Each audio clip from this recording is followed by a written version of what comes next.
that ASU was back. One thing to watch for today, we've talked about the Classic, we've talked about guys being out, we've talked about the seniors. The biggest key for Alabama State today is the running game. They need to stop the running game at Prairie View, and they need to get their running game going. Albeit, the reason they haven't been able to lately, they have played some of the toughest running defenses in the country. You look at Grambling. Grambling's ranked in FCS. Florida State is 315, 320, 340 across their defensive front. Alcorn's defensive front, UAB's defensive front. They've been able to get the yards. Today is the day to prove it. And I'm looking forward to seeing Ja'Cory Merritt come out and do his thing today. You know, being this true freshman from Sidney Lanier High School right here in Montgomery. Ja'Cory Merritt is going to have to carry the load. Of course, you know, Deron Bell is not here, and Ezra Gray is going to be Ezra Gray. So I'm looking for them stepping up and meeting the challenge of this running attack today. I believe you guys were watching me write my notes for the matchups today.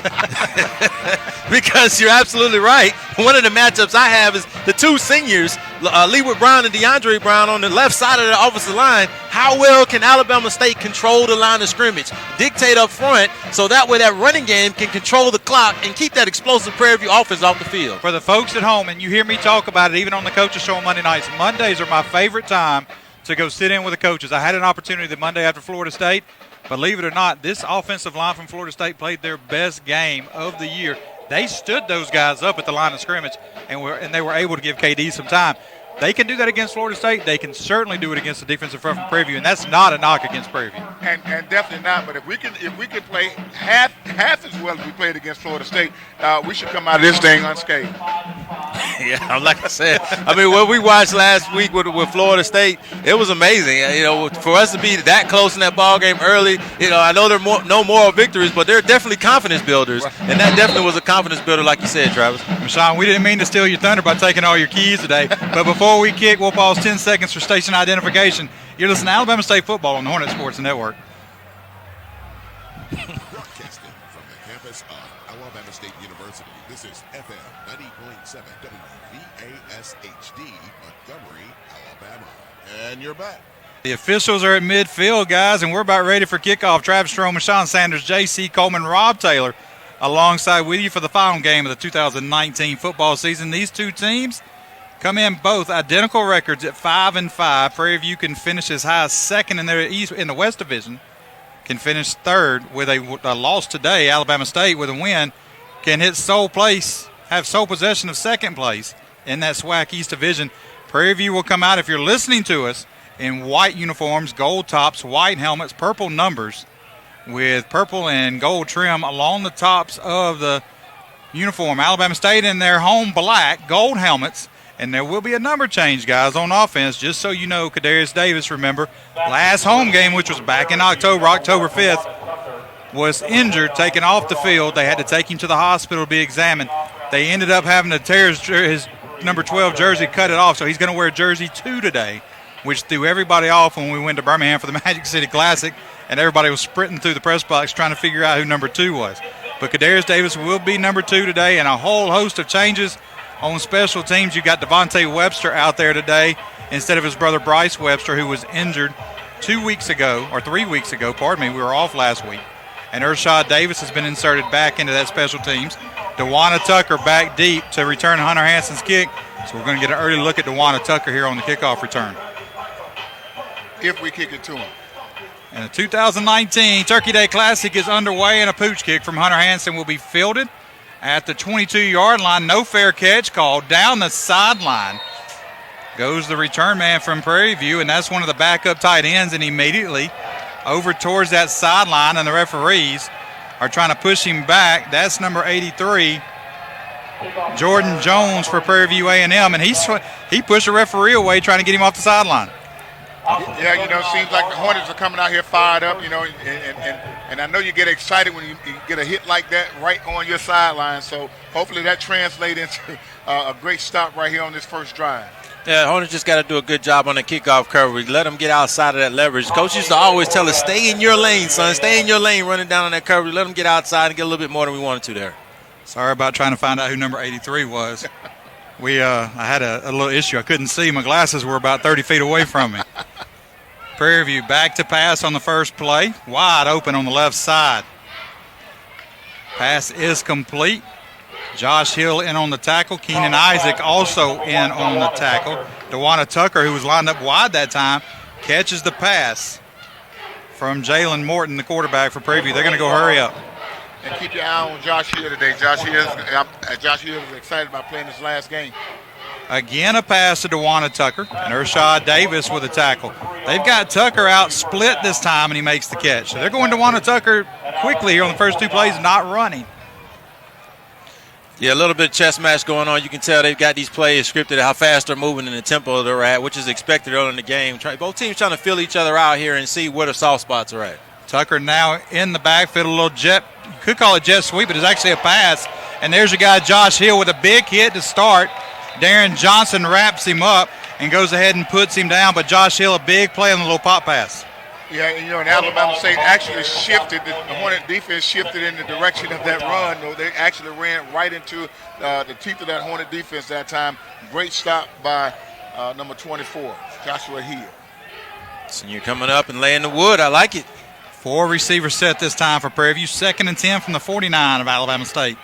Opening possession of the 96th Annual Turkey Day Classic. Here's Morton back to pass, goes over the middle, pass almost picked off. Josh Hill had it in his hands and unable to hang on to it as Morton tried to go over the top, and Felts and Hill there in double coverage. Got to make those plays. Those are the plays you got to have against any team. Anytime a team can put a ball right in your hand, you got to make those plays. ASU tried to fool them on that one and almost was successful. They ran a cover 3 robber with Joshua Hill underneath to pick off that post pass, and he almost was able to get an interception. And I'll say it after this play is here's Caleb Morton again in shotgun formation, 5 receiver set, empty backfield, back to pass, looks left, nowhere to go. He'll tuck it. He'll try to pick up the first down, will with his feet, and gets 12 on the pickup down to the Alabama State 37. And again, this is probably predicated on what I was about to tell you. 6 DBs in now for Alabama State, 7 if you count Devin Booker, who made that move to linebacker earlier this year. So they called him all back in zone coverage that time. Yeah, and that was a money down, that you like to talk about, Mashawn, and, we got to get off the field on 3rd down. Here's Morton. He'll fake the handoff. He'll roll right. He'll run out of bounds right in front of Eric Felts at the 30-yard line of Alabama State. Another pickup, good pickup for Morton. Pickup of 7 this time, bring up 2nd and 3. Prairie View already trying to pick up where they left off last year against us in the matchup. You can tell that they're coming in this game highly confident so far about their moving in the tempo and offense. We got to get some key stops here. Culpepper shows blitz from the left side. He'll back off. Here's Morton. They'll ride the handoff as long as they can. Morton keeps. He'll get the first down, get the mark with 3 yards on the pickup. Josh Hill able to make the stop, but it's another first down for Prairie View to the 27. We've got an injured Alabama State player down, and that may be Josh Hill. That'll give us an opportunity to take a timeout. Back after the 60-second break, you're listening to Alabama State football on the Hornet Sports Network. Amy Goodman, host of Democracy Now! For an independent source of news and information, we bring you diverse perspectives from around the world and a deeper look at the most important events and issues that have an impact on you and your community. Join me for Democracy Now! Weeknights at 7 p.m. on the Or how you get that screen? Excellence, Where you at? FM 90.7 WVAS.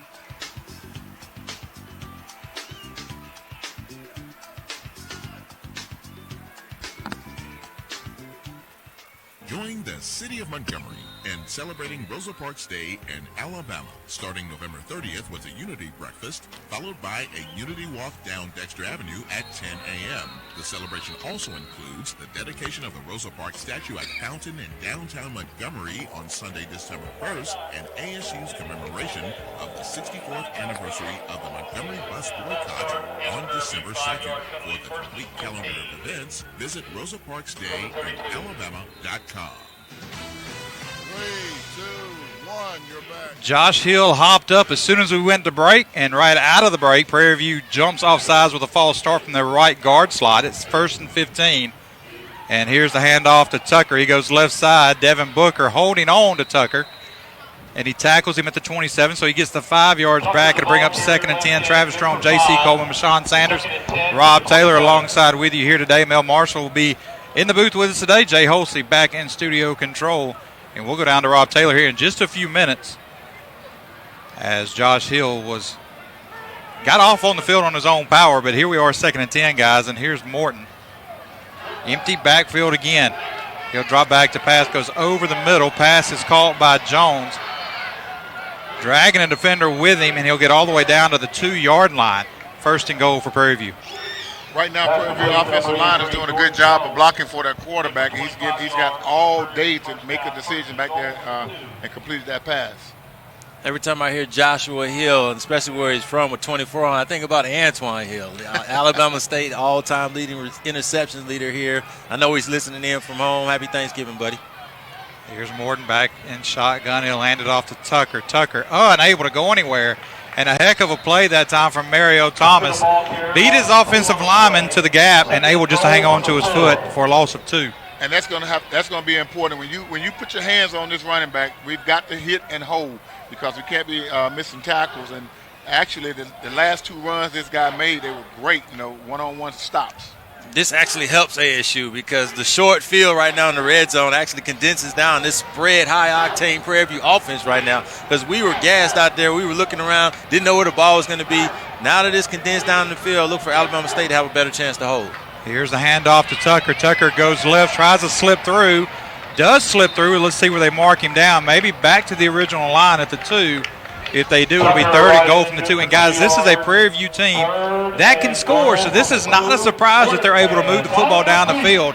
They've done it all year against everybody. And it's going to be interesting to see if Prairie View kick a field goal or if Prairie View would score a touchdown because during the pregame warm-up, it looked like they were trying out for a kicker because I don't think their original kicker is healthy. Shotgun formation, had movement again. And here's the late flag. I was about to say no flag. The whole left side of the line jumped on that play. So this helps even more, Michon. Now it gives Alabama State a little more room, but also gives Prairie View some more room to find some holes in that pass defense. And this probably is going to, should ASU hold here, have Prairie View kick the ball, moving them back further from the goal line. So now it'll be 3rd and goal, Prairie View, from the Alabama State 7. Morton under center. Now he'll back up in shotgun formation. 3 receivers set. He'll have Tucker in the backfield set to his right. Alabama State shows blitz, and they get him to jump again. That's 2 straight plays that Alabama State has shown blitz. And Travis Pearson, guys, the defensive coordinator, is known around the country, and they always refer to his teams as Travis Pearson's the defensive coordinator. Man, he'll blitz us before we get off the bus in the parking lot. My kind of defensive coordinator right there. And he's dialed it up twice that time and got Prairie View to jump both times. Bring the pain. Bring the pain. So now 3rd and goal, Prairie View, from the 12.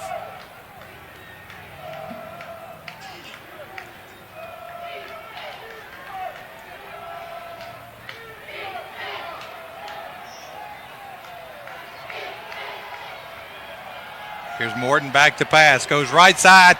Tucker not looking. Tucker was running the wheel route. Morton thought he was going to go to the sideline. Instead, Morton curled up into the T if you've ever been in the end zone here at ASU Stadium. And I don't think they're going to send a kicker out here this time. It remains to be seen. Do they have a kicker? And so much to do about nothing here. If Alabama State is able to hold, because Prairie View was all over the field. It was looking bleak early on. It looks like they may be running a special teams unit on, but still, it's no guarantee. Like JC said, he was struggling with his kicks in the pregame, especially from this distance right here. So, might work out favorably for the Hornets. This is the backup kicker for Prairie View that's out there, Caleb Darbone. The regular place kicker, Amari Martinez, does not go out. We've got another flag. No, a timeout will be called by Prairie View. We'll take it with them. You're listening to Alabama State football on the Hornet Sports Network. The WVASFM community calendar is here for you. If you have an upcoming event that you'd like to promote, go online to our website This guy was real struggling real bad in pregame. and share it in our community calendar section. I wouldn't be surprised if they come When you out click on the community calendar link, you'll be redirected to the page. Click on the link that says Submit an Event and fill out the required information. Please submit your event at least 2 weeks in advance. Share your event today on the WVASFM community calendar. Think fast. In less than 30 seconds, a small flame can become a big fire. Don't let your world go up in smoke. Have working smoke alarms and keep children 3 feet away from anything that gets hot. Learn more at usfa.bema.gov because fire is everyone's fight. 9:21 remaining here in the opening quarter. Scoreless game. Prairie View moved down the field relatively easy against this Alabama State defense. The bend but don't break mentality, the 20 to the 20. And now Prairie View is going to be forced. Let's see if they bring the special teams unit out. They do. Caleb Darbone, the backup kicker for Prairie View, out to do the kicking duties. And right here we got to be careful because Prairie View, with the kicking struggles and all, you got to look for everything. Be prepared for the fake or whatever here. This will be a 29-yard attempt from the right hash for the visitors from Prairie View, Texas. Here's the snap, the hold, the kick, and he swings it all the way from the right hash to the left hash and misses it. So Alabama State able to keep Prairie View off the scoreboard, and they'll take over 1st and 10 on their opening possession on the missed field goal. And that's just what the doctor ordered for Alabama State today. Stop Prairie View on the first drive, and now we get the ball on offense. Let's go down here and do something and take control of this game early. On that drive right there, Conley had 150 QBR rating. So you're absolutely right there, JC. Exactly what we needed right there to settle down on defense, get together, get on the board, and try to slow and contain this Prairie View offense down. And then on the offensive side, hey, we did what we needed to do, right? We wanted to defer. That way we can get the ball later in the game. And now we flip the scoring coin to our side, to our favor. Here's Kadarius Davis. He'll come in shotgun formation, 3 receiver set. First play of the game is a handoff to Ezra Gray. Goes left side. Big pickup for Gray on the first carry. A pickup of 7 to the 27. You could just tell Ezra Gray was going to have a good game today after what he did against Florida State. There was a little bit of a homecoming for him. He's from that area right there, and I kept up with him. I saw how excited he was, and he got a renewed confidence after that game. Prairie View shows blitz. Alabama State stands up, looks over to Joe Blackwell for the new call.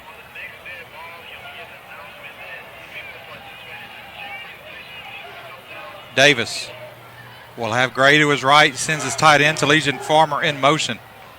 Quick pass out to Tyreek Allen, catches it, able to beat his defender to the sideline. 1 tackle away from a big gain as he's tripped up at about the 37. They'll call it the 38 first down, Alabama State. Yeah, it's going to be interesting to see how Prairie View is going to play Alabama State because you know that we're going to come out here and we're going to pass the ball. You know about Michael Jefferson. You know about the offensive weapons. But it's going to be interesting to see how we get this running game started. Tyreek Allen is in my matchups today, partners. Right on cue. My senior, I'm expecting big things from my senior receivers today. Bunch formation both sides for Alabama State. Davis swing pass to Gray, just overshoots him. Might not have been a bad idea because if Gray catches, it might only be a 1-yard gain.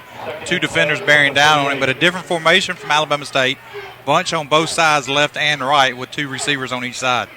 You like to see Davis just take a peek over into that secondary and that top level. That time he had Jahad Booger coming wide open on the in route, on the dig route, 15 yards up the field, and then check it down, young man, to the back out of the flat. So that's what I'm looking for as far as maturization from this year to next year when he becomes a senior. There was a flag on the play, didn't see it, and they'll move Alabama State down 5. It was a backwards pass, so it's not a flag. It was a 4-yard loss on the pass attempt. Behind the line of scrimmage, they'll say it was a backwards pass. They'll have to look at that. There's no way that was a backwards pass. So they will go look at a replay, and while they do look at replay, we'll step aside for 60 seconds. You listen to Alabama State football on Hornet Sports Network. Whoever's going to participate in the check participation and presentation. It's the way he turned. Firefighter. A teacher. I'm a farmer. I'm a barber. A waitress. A mom. We're all part of your community. Every day we move in and out of each other's busy lives. It's easy to take for granted all the little moments that make up our everyday. Some are good, others not so much. But that's life. It's when you experience a moment of uncertainty. Something or someone's behavior that doesn't seem quite right. These are the moments to take a pause. Because if something doesn't feel right, it's probably not. It's not about paranoia Or being afraid. It's about standing up and protecting our communities. One detail at a time. Because a lot of little details can become a pattern. We trust our instincts. Just like you should. Because only you know what's not supposed to be in your everyday. So protect your everyday. If you see something suspicious, say something to local authorities. 3, 2, 1, you're back. Welcome back to ASU Stadium. 2nd and 10 now. They reversed the play and said it wasn't a forward. It was actually a forward pass. Gray tries to get up the middle, fumbles, and it was kicked forward. Michael Jefferson didn't see it to the last minute. It'll be a turnover and fumble recovered by Prairie View A&M. Unfortunate for Alabama State that time as Stephen Scott got the fumble recovery. But, guys, this is one of those. Ezra Gray went up the middle, got through the middle. Somebody's arm just came through at the last minute and then was kicked right by Michael Jefferson. Yes, I would imagine his eyes got so big because the hole was so big you could have driven a truck through. But he got to keep the ball, got to hold the ball when you go through the hole. It's so difficult as a player because once you've got to that next level, you're trying to figure out what your next move is. You don't expect the guy behind you to reach for it because you've already cleared that level. So tough break for the kid. Now Alabama State's defense got to come out here and hold again. Jalen Morton in quarterback. DeWanna Tucker will be split to his left. He looks like ball batted right back at Morton. And that's big. Andrew Ogletree getting that big paw, the redshirt freshman from Columbus, Georgia, to bat that one down. And look at this. Even after an incomplete pass, Prairie View's ready to go on the next play. And Alabama State bought some time by going and picking the ball up for the official. Wise move by the two big defensive interior linemen. Here's Morton. Back to pass, goes left side again, wide open. Pass is caught. Tackle will be made by Josh Hill, Devin Booker, and Keenan Isaac over there to clean things up as Tristan Wallace catches his first pass of the game. Yeah, Wallace went and sat in that little soft spot into that zone. You'd like to see your defensive back be a little more aggressive on that play. 1st and 10 Prairie View, and they've got a whistle, a quick whistle as the blitz was coming from Keenan Isaac.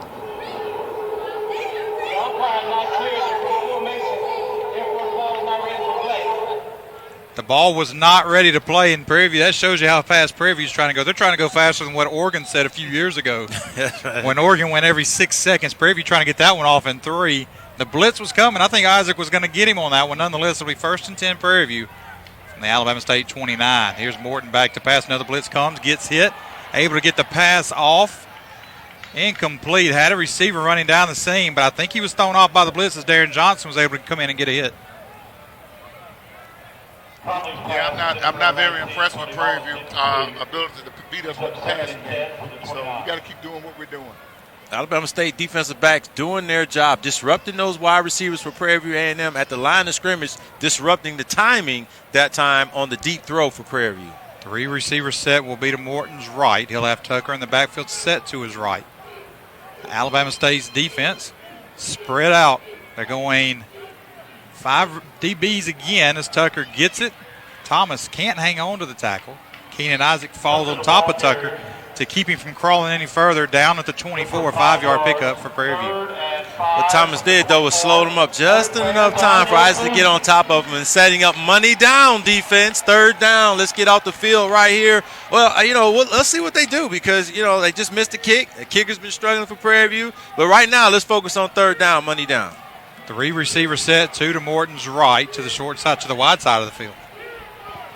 Sends a receiver in motion, which is his tight end, 3rd and 5. Morton looks left, able to get the pass off. It'll be caught. Let's see if he gets the first down. They'll give him 2 extra yards. Actually, now they back up and give him 1 extra yard for a first down. It's Keenan Isaac able to make the tackle, but not before the slant was caught by Scott. That was interesting. They had a 3rd down play, and you take out your best running back. So 9 times out of 10, you're going to be passing the ball. And we caught ASU in man-to-man coverage, and the Cardinals send in man-to-man coverage is you can't let the offensive player cross your face. That time the offensive player crossed Keenan Isaac's face. It resulted in a first down for the Panthers. 1st and 10 Prairie View from the Alabama State 18. The 2nd time they've been in the red zone today. Here's Morton's pass, goes to the end zone. His receiver again broke off the route, and Morton throws it to that deep corner. Only man over there was Kamar Martin and can't catch up to it for Alabama State. 2nd and 10 from the 18. But like you said earlier, Mashawn, when the field is shortened, you limit what they can do on offense this time. So hopefully our defense can make a stand right here, bend, but don't break once again. 2nd and 10 Prairie View. 4 receiver set this time for the Panthers. Alabama State showing blitz up the middle. Ershad Davis shows blitz from the left side. He'll come in hard. There's the blitz. Morton again hit hard. And again an incomplete pass. Natron Culpepper had the coverage, but big hit from Andrew Ogletree. We saw him get his big paw up on the last time. This time he just pops Morton. Lucky, though, not helmet to helmet on that hit. ASU elected to keep everything in front of them, going to an off-man coverage in the secondary, 7 yards off, 1 yard inside into that Prairie View offensive player, not letting them get over the top and then driving up on that. That time, ASU did their job in the secondary. Morton, 3 receiver set. Tucker back in the game. Morton looks right. Ershad Davis with a tackle and cleaned up over there by Andrew Ogletree again. But, guys, something I don't know if you noticed, Ershad Davis took Tawana Tucker out of the play initially by knocking him down at the line of scrimmage.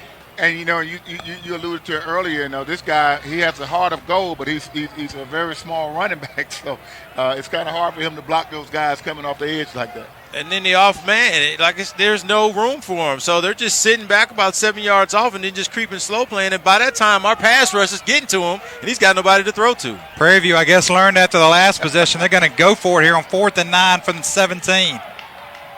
4 receivers set. Morton back to pass. Goes over the middle. Looks into the end zone. Wouldn't have been called anyway. And there's a flag down. Let's see if Alabama State was offsides, and that may be why Morton was able to just throw that out of the back of the end zone. It was not catchable by any means, but the flag is at the line of scrimmage as the officials come together. Let's see what the call is. We'll hear it when you hear it.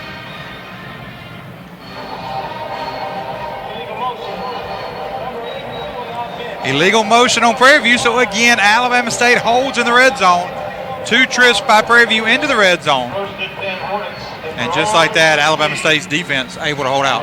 We'll go down to Rob Taylor down on the sideline. Josh Hill is back out on the field. They checked his hand, and the trainer had to squeeze her fingers to make sure that he was okay. So Josh is back out there. And one thing I learned today, I figured everybody on the team knows everybody's name, but if you don't know the player's name, you can't remember, you just call him by his number. And I heard one of the guys say, 2-4, you all right? And Josh responded, yeah, I'm good. Here's Kadarius Davis, right side to Allen. Allen, nowhere to go. He's going to come back all the way to the left side. He's going to have to get his speed to even get back to the line of scrimmage and can't do it, and gets up in it at the 5. If he just goes down, he's down at the 15, and it's a loss of 2. Now it's a loss of 10 on the play. That's just one of those situations where the senior was trying to do too much on senior day. I've been there before, young man. Unfortunately, I've only seen a couple players do that, one by the name of Deion Sanders. So he's not out there today, unfortunately. But, just too much out there against this. You don't have to do that right here in the situation. You're already backed up this far deep. I understand the intent there. Just take what you can get. Every play is not going to be a home run hitter. Take what you can get and get down. It'll be 2nd and long now for Alabama State. Fake the handoff. Davis over the middle, goes to Jefferson. Jefferson, defenseless receiver, and there's the flag. The ball was thrown over his head. Jefferson couldn't come up with it, got popped, and he immediately goes to the sideline. Hopefully just got the air knocked out of him as he goes to the sideline really, really quickly. But again, defenseless receiver rule, that'll be targeting on Prairie View, and they'll review it, but it should go down as a targeting. That ball was over the head of Michael Jefferson. Yeah, and it looks like from this point, the Prairie View defensive back just closed his eyes and just lowered the boom on Jefferson. So that's going to be close to targeting.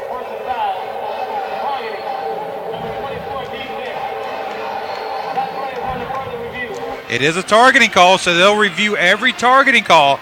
But again, those of you watching were able to see it. Those of you not watching, Jefferson went to catch the ball. The ball was well over his head, reached out with his right hand, unable to make the catch. The safety from Prairie View just comes over and just knocks him in the chest.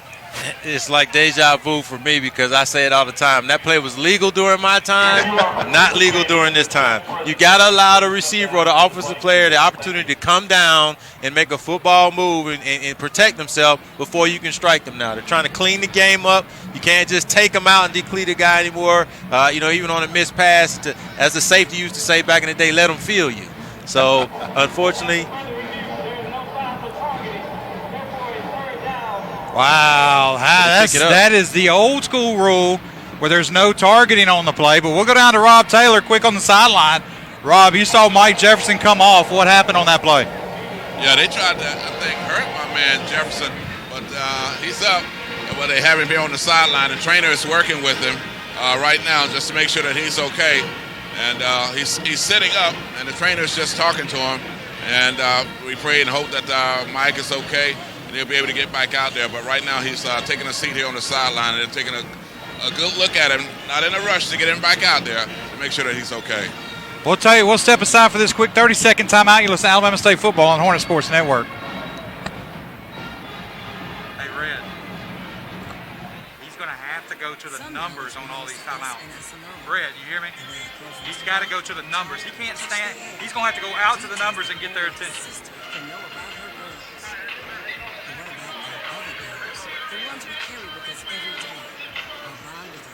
You can't be in the middle of the huddle. You've got to get away from the team.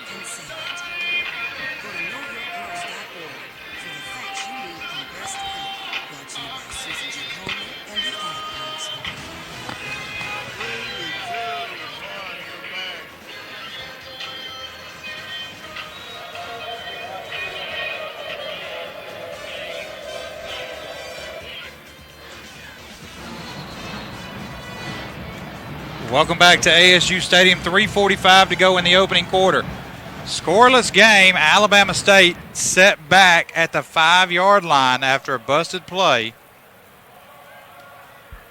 Actually, he said that was not targeting, but the personal foul should have stood. Should have stood. That's what I'm wondering why we picked up the personal foul call, because it was definitely hit on a defenseless receiver. And that's one of those they'll go back and review later. It'll be put in the book for next year. 4 receivers set for Alabama State.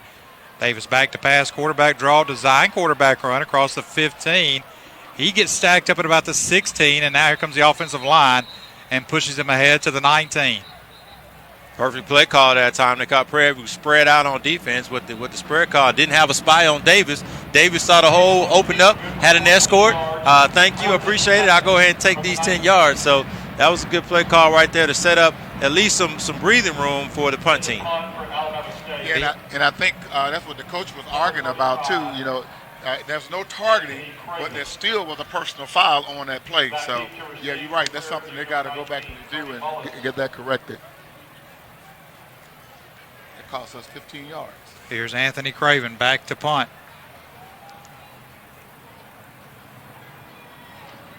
Craven gets a snap from Luke Barnes. Hand got in, didn't get a piece of it, but Craven's punt will hit at the 48 of Prairie View and bounce back to the 49 of Alabama State. And that's where Prairie View will take over 1st and 10 with 2:42 remaining here in this opening quarter. Scoreless game, 96th annual Turkey Day Classic that actually mark it back at the 50. Such a tough job as a punter, any kicker. And, you know, you got guys coming at you at full speed, diving at your leg, and then you got to get a kickoff, and then you got to do what they call spin it. Because if you don't spin it the right way, it'll do just what it did just there, and it's bounce back towards you instead of the opposite direction. 1st and 10, Prairie View from the 50. Here's Morton. He'll hand the ball off to Tucker. Nowhere to go. Bottled up again.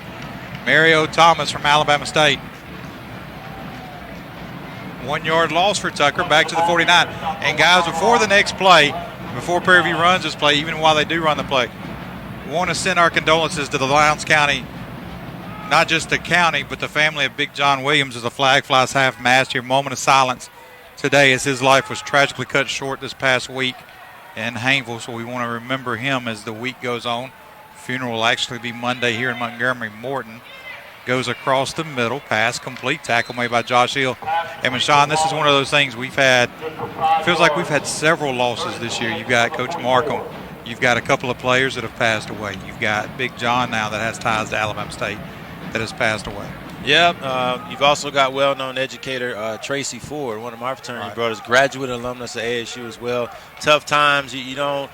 Sometimes you just don't understand why these things happen the way they happen. You just got to trust God if you believe in Him for everything you're understanding. Actually, Big John's nephew is my neighbor, Mr. Dwayne Ferrier. So thoughts and prayers go out to the Big John Williams family.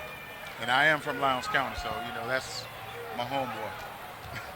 Here we go, 3rd and 6 for Prairie View. Blitz comes, Lucky Oiwe gets there, And again, Morton has to throw the pass long and over the head of his receiver. Brings up a 4th and 4 for Prairie View. I jumped in my seat. That's how fast Oiwe got back there on that. I thought he was going to make the sack, but he disrupted the play just enough to make an overthrow, forcing the punt. Hey, this defense, for everything and all purposes, has held up to the occasion so far against this high-octane Prairie View offense. Kobe Crabb back to receive the punt for Alabama State. 1:17 to play. Scoreless opening quarter. Not what we expected. This Turkey Day Classic, both of these teams have been off for 10 days. That snap was really, really low, and the kick goes off the side of the foot, but they'll get a good bounce for Prairie View. It'll bounce out to the 12-yard line where Alabama State will take over 1st and 10. How about that kick, right? So we go back to the Alabama State punt, and it looks like Craven gets a good kickoff, but he takes a bad, unfortuitous bounce back to us. That time, it's the ugliest punt all season that I've seen from Prairie View. It gets a great bounce, so throw the technique and form out of the window. But Michelle, you've been an offensive player for most of your career.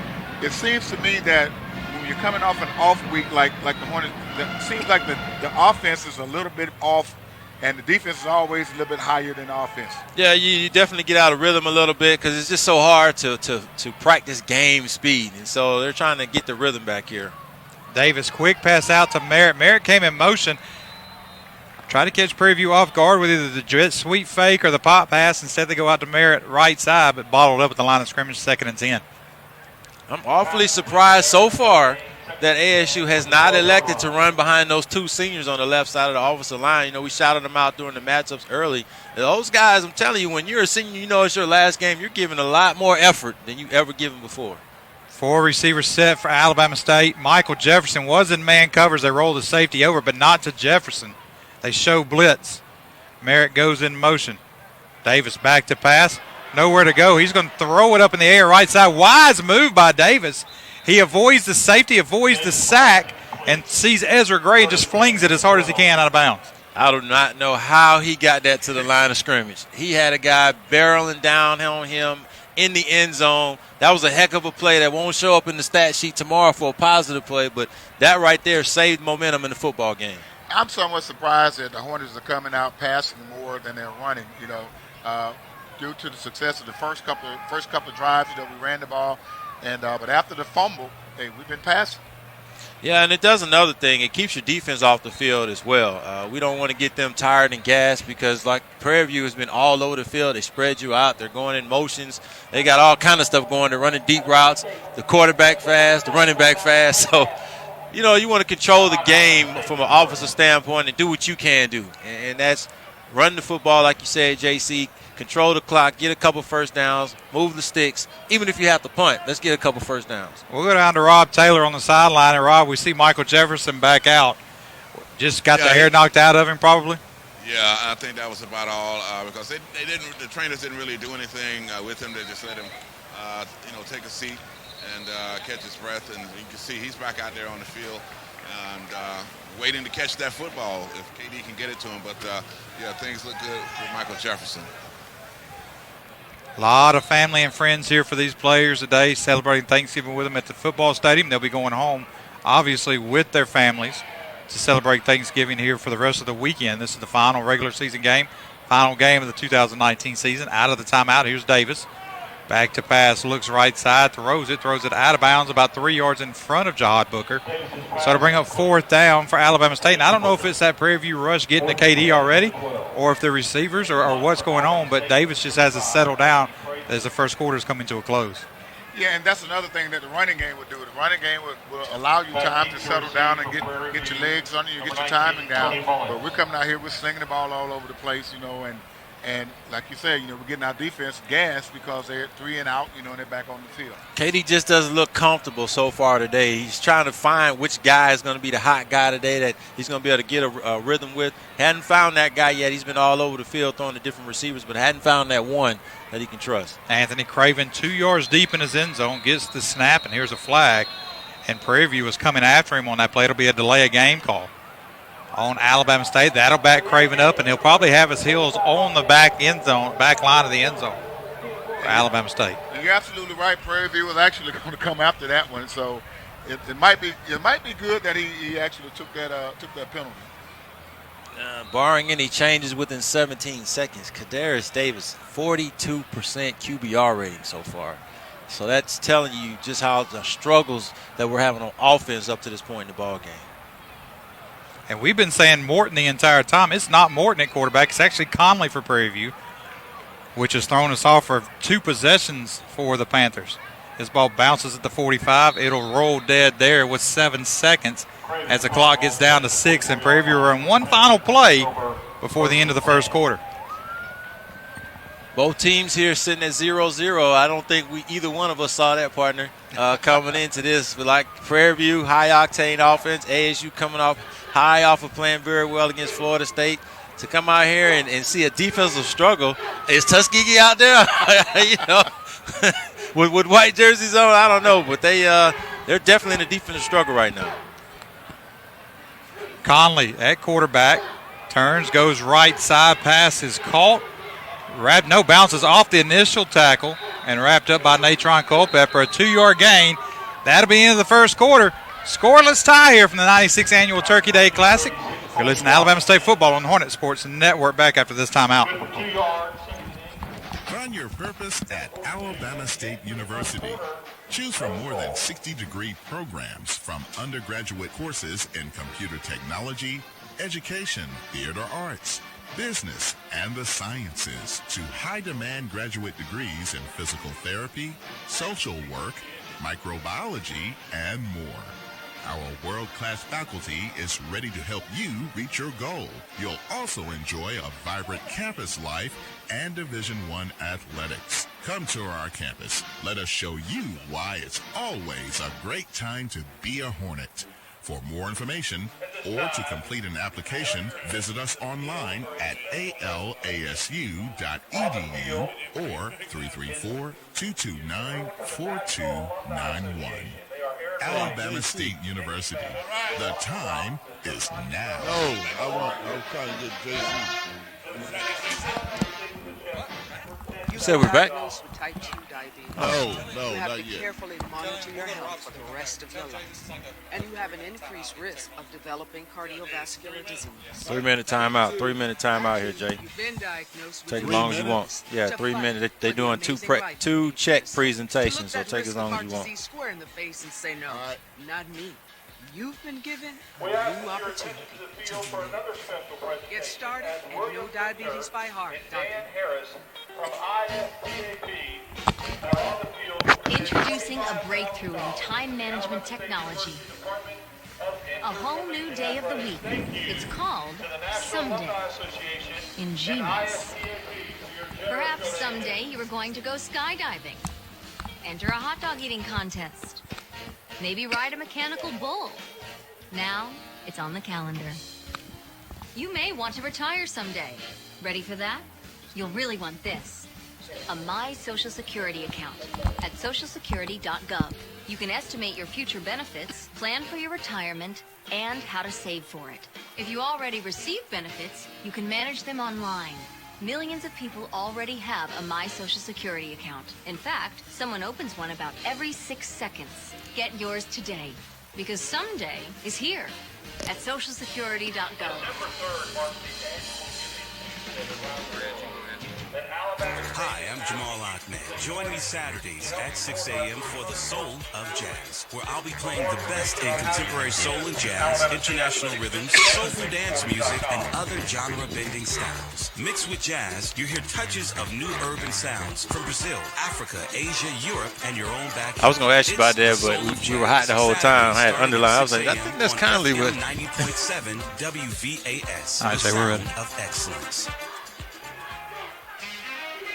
Hello, music lovers. This is Jay, we're ready. Each week, we dig into the world's greatest record library for 2 hours of the best of the big band era on In the Mood. And this week is no exception, with swing and spotlight features on band leader and arranger Glenn Miller and singer and actress Doris Day. Join us for 2 of the swinginest hours on the air. In the Mood, Sunday afternoons at 3 on 90.7 FM WVAS, the sound of excellence. Here we go. 3, 2, 1, you're back. Out of the timeout, Conley looks deep, has the pass caught, knocked out of the hands of the receiver by Josh Hill on the first play of the game, our first play of the quarter. Second play of the quarter, which just happened, Conley tried to hit his tight end, made the completion, but it brings up a 4th and 8. It's stopped at the line of scrimmage. How about the senior on that first play? Darren Johnson, the linebacker out of Memphis, Tennessee, was stride for stride with that receiver on that breakup as well. Had Hill not broken up, he would have broken up. That's just how fast he was running down the field. Great job. Great hustle. Punt formation from Prairie View. Alabama State keeps their defensive team out there, and the punt is into the end zone. The only change they made was Kobe Crabb that came in. But during that timeout, a bunch of presentations going on for the university and for the athletic department from ISTAP and the National Alumni Association. This is the time of year where folks get to come back to Montgomery and get to come back. They see their family. They get to hang out for Thanksgiving, for Turkey Day. And, guys, we made sure we had a good spread up here for everybody that's here today working this event. I came upstairs. I thought I was at Mama's house. I see the turkey leg, the ham, the macaroni and cheese, greens. I said, man. Hey, you forgot I threw some yams, and I threw the yams in there for you now, too. Huh? Yeah, the yams were out there. The peach cobbler. We appreciate your partner for taking care of us. Well, that's one thing I can say about Alabama State. We always do things first class. You go to all the different schools, and Alabama State always do things first class, all the way down to the Thanksgiving dinner. Alabama State back offensively. They will get motion, a false start. Not sure who it was. It may have actually been on Ja'Cory Merritt, the running back for Alabama State. And offensively, you can see the rust of 10 days now in these Hornets. They came out hard against Florida State offensively, but you've been off for 10 days. You've practiced. You've had time off. You practice again. You've had more time off to study, get ready for your finals, which are upcoming. But this is one of those things where you can see that rust has just got to be shaken off a little bit. Looking at me, go ahead, I'm sorry. No, go ahead. For the first quarter, looking at me, if you're just tuning in and wondering why are both teams at 0-0 in the second quarter, I'll tell you, only 2 first downs for Alabama State in that first half, 0 passing yards. That's not going to get it done. And then on Prairie View side, they were 2 for 5 on third down and 0 for 2 on fourth. Blitz comes. Davis just acts like a guy at shortstop who fields the ground ball. As soon as he gets the snap, the blitz was coming so fast, just slung it over the middle to Jahad Booker, who runs for about 10 yards and picks up a first down. Good for 15 yards. Maybe that's a sign of something good to come. We hope so. That is already half of the first downs that they had in the first quarter. Here's Davis. He'll hand it off. This is Merritt in the backfield. He'll get a short gain, maybe a yard. And we know Jahad Booker's family is here. They're sitting down in that back end zone. If you're familiar with ASU Stadium, opposite side of the scoreboard, the only reason I know is because 2 plays in the game, he turned around and waved and was blowing kisses after the first play from scrimmage. So there's his family. We know Michael Jefferson's family's here as well. Got a chance to speak to his dad. If you haven't had a chance to read the story from Andre Turan of the Montgomery Advertiser, make sure you get on and read the story of Michael Jefferson, Darius Keene, and Donald Hill Ely. Great pieces thrown together by the Montgomery Advertiser. Here's Merritt up the middle. He'll be stopped at the 36 after about a 5-yard gain. He'll bring up third and about 4. When we get a chance to go back to Rob Taylor, we need to see is Ezra Gray all right? Because, Ezra Gray really hadn't been in the game since the fumble. And Jahad Merritt is getting most of the carries. It's just one of those, probably one of those situations, because I didn't see him bothered by anything, but one of those situations where coach just wants you to settle down, watch a couple plays, couple series, get back into the game and get back focused. 3rd and 4 for Alabama State. Here's Davis, shotgun, gets the snap. Back to pass, goes to Allen again. Allen tries to turn, turns in instead of out. 2-yard gain and brings up 4th down for Alabama State. That's one of those situations where the seniors got to know where the sticks are. You've got to run your route to the sticks. I don't need a 3-yard out. You need to take that 1-yard pass. If it's 3rd and 5, you need to climb up to 6, as Coach used to say, and then climb back down to 5 so that you can catch the ball right at the sticks. Surprised by the senior not getting the first down there, running the short out route. 4th down for the Hornets. Anthony Craven out for the 3rd time today. It's pretty busy. And this is not the name you want to be calling if you're Alabama State here early. Rugby-style punt. Craven has to run with it because he almost got it blocked running right into the defender. And how about this kick from Anthony Craven? A near block, And Anthony Craven pins Prairie View back inside the 2-yard line. Rashawn, what do you make about that as there's a flag down on the other side? He may have been across the line of scrimmage. Yeah, I don't think he was across the line of scrimmage, but, they may have released a little too soon. There is no foul on the play. But how about that kick, though, from Craven? Craven almost had it blocked. The rugby-style punt didn't see the guy until the last minute because he ran right to him and then able to get the kickoff after running for 4 yards. And probably could have ran for a first down.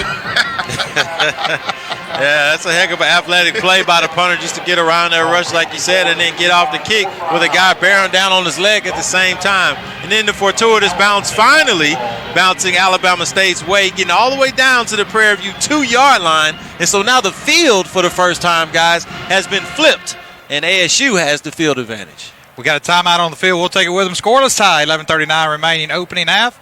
You're listening to Alabama State football on the Hornet Sports Network. Mel Marshall's Blues. Now here's a blues show for you. It'll take you back, way back, what Mama and Daddy used to listen to. Quotes from Miss T, special guests, dental tips from Dr. Daniels, what colors to wear to the club tonight. And of course, we're gonna get our funny on. Mel Marshall's Blues every Friday night from 9 to 10 and Saturday mornings from 3 to 4. Mel Marshall's Blues. Now that's blues you can use. If there was ever a time to live united, it is now. Now is the time to speak with one voice, to build up, not tear down. It's time to join hands and live united against the problems that keep our communities from thriving. United Way fights for the health, education, and financial stability of every person in every community. Will you? Volunteer or donate now at unitedway.org. 3, 2, 1, you're back. Welcome back to ASU Stadium. Travis Jerome, Sean Sanders, J.C. Coleman, Rob Taylor alongside with you. And first play from scrimmage from Prairie View is a pickup of about 1. They'll give him 2. It'll be 2nd and 8 for Conley as he rips it out of the belly of DeWanna Tucker. Conley, the backup quarterback for Prairie View, got the start today as the backup kicker for the Panthers, which is why Alabama State's been able to key on DeWanna Tucker. And just like that, and guess who it is again? Mario Thomas with another stop of DeWanna Tucker. Super Mario. I like it, young man. Getting back there, letting the crowd see. In the end zone with a nice little dance after that tackle. Setting up money down right here. Finally, we're seeing that these Prairie View Panthers playing behind the sticks instead of in front of the sticks. 3rd and long inside your end zone. Anything can happen here. Let's see if we can force a turnover, partner. Got to get off the field right here. Got it. Money down.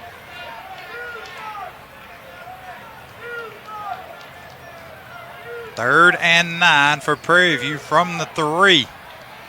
Conley back to pass, goes over the middle pass. Looked like it was going to be caught. It was in the hands of his tight end, Jose Medrano. But the big freshman in that defensive backfield, Ershad Davis, with a big play. I just love the way Ershad plays. He's like a man amongst boys, but he's the young freshman. But he plays like he's been out there for 4 years. He's been doing that all year. I'm not surprised he made that play. He's had a chance to learn from big brother Carlton Davis, who played at Auburn and plays for the Tampa Bay Bucks. So Ershad has somebody to learn this game from and has been able to do it. And it brings up a 4th down, and we saw a bad punt a while ago from Prairie View. Heels on the end line. Alabama State comes after it. They almost got to it. Ball will bounce at the 35 of Prairie View, out of bounds at the 37. And just like that, Alabama State has great field position to start. Now's the time for us to take advantage of this short field. You know, it's our first time since the first drive where we actually crossed the 50-yard line. So right now, hopefully we can go put some points on the board and to stop this stalemate. We'll go down to Rob Taylor on the sideline, make sure he hadn't snuck out to the tailgate spot to go get him some turkey. No, I'm still here, guys. We were a little concerned about Michael Jefferson. At one point he had taken off his equipment. He was just walking around with nothing on. And we thought he was not going to be able to get back in the game, but obviously he's back. And, of course, looking for Davis to throw him that football. But I didn't expect to see him back into the second half, but he pulled himself together, and he's back out on the field when the offense is out there. Ja'Cory Merritt, first down carry for Alabama State, gets about 3. Brings up 2nd and 7.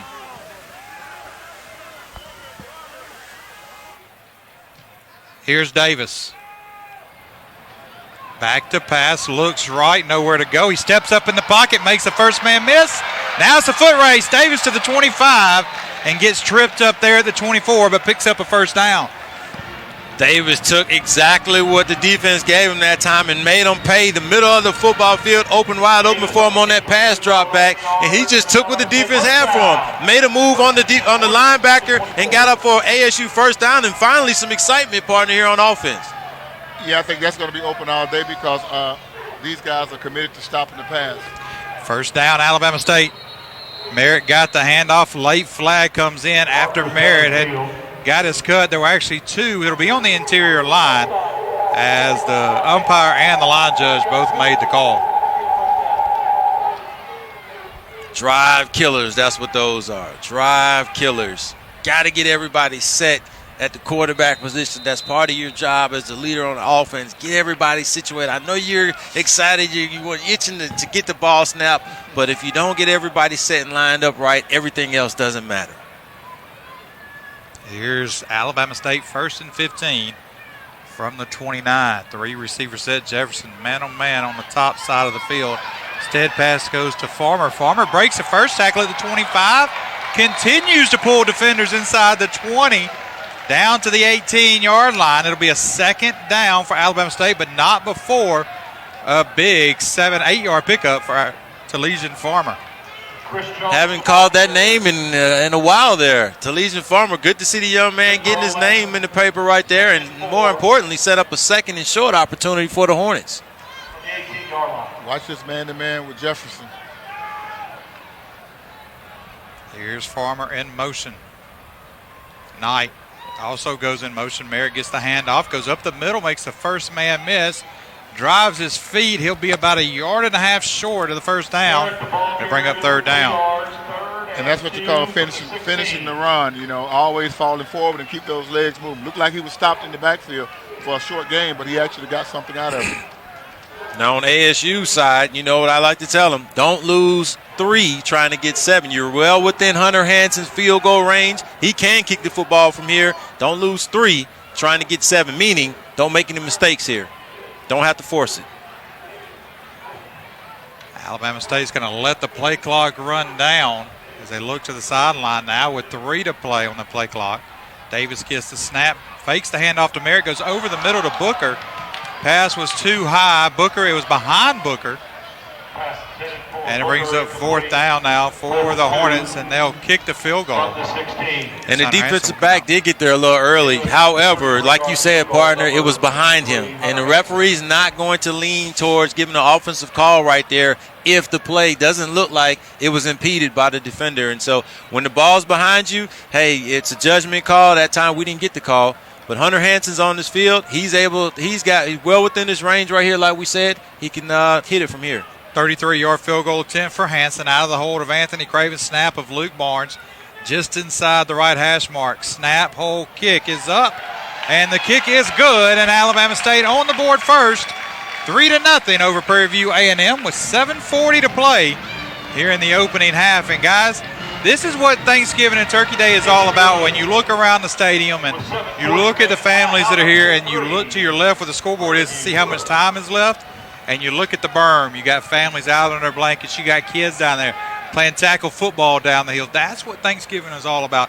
It's not just about coming and watching the game. It's about the camaraderie, the family, the alumni gathering back.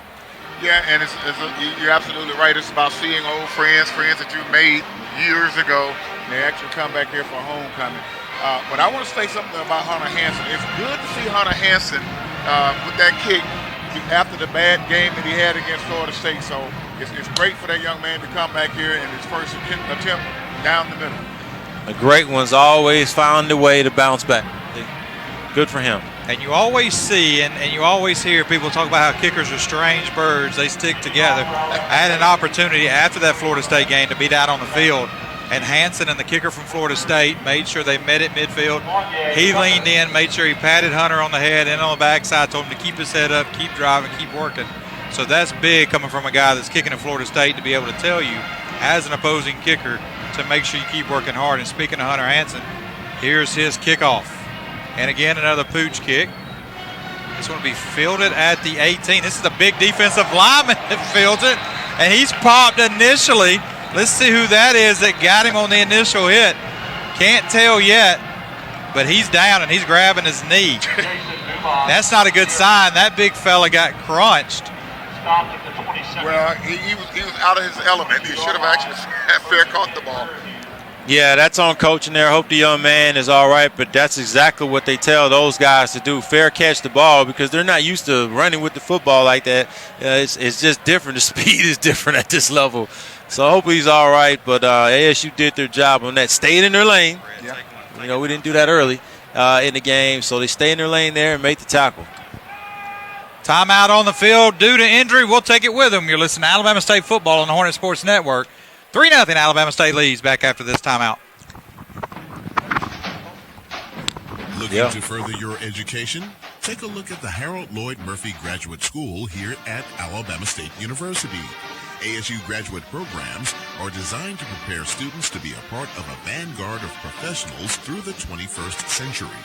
There are several graduate programs to choose from: doctoral programs, educational specialist programs, Master of Science programs, Master of Education programs, Master of Arts, Master of Rehabilitation Counseling, Master of Accountancy, and Master of Social Work.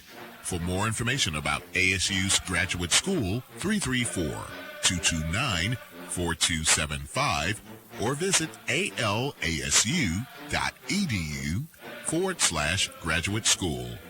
Alabama State University. The time is now.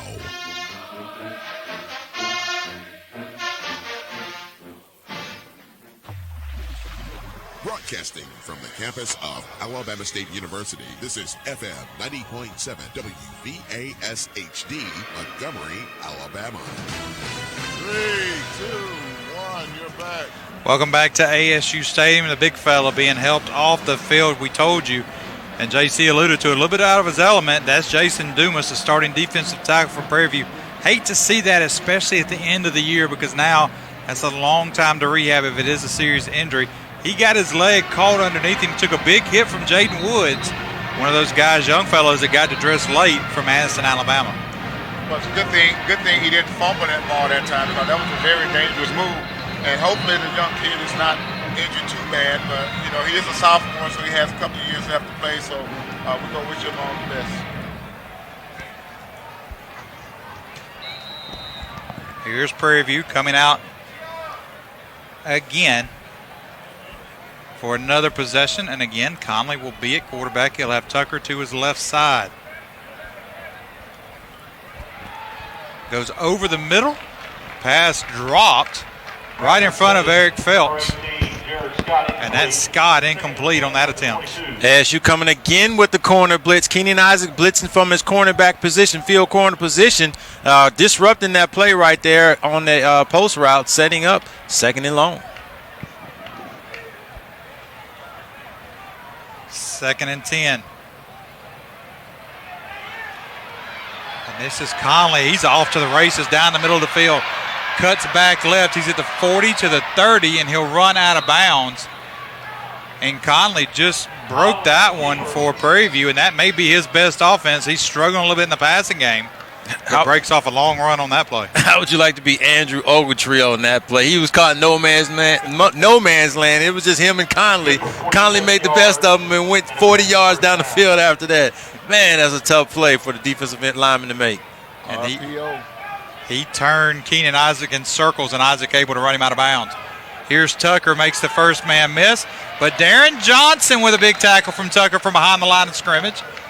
And one of JC's frat brothers is, you know, you can tell him anywhere. Johnson gets up and celebrates, and JC celebrates right alongside with him. I don't know who was barking louder, him or JC up here.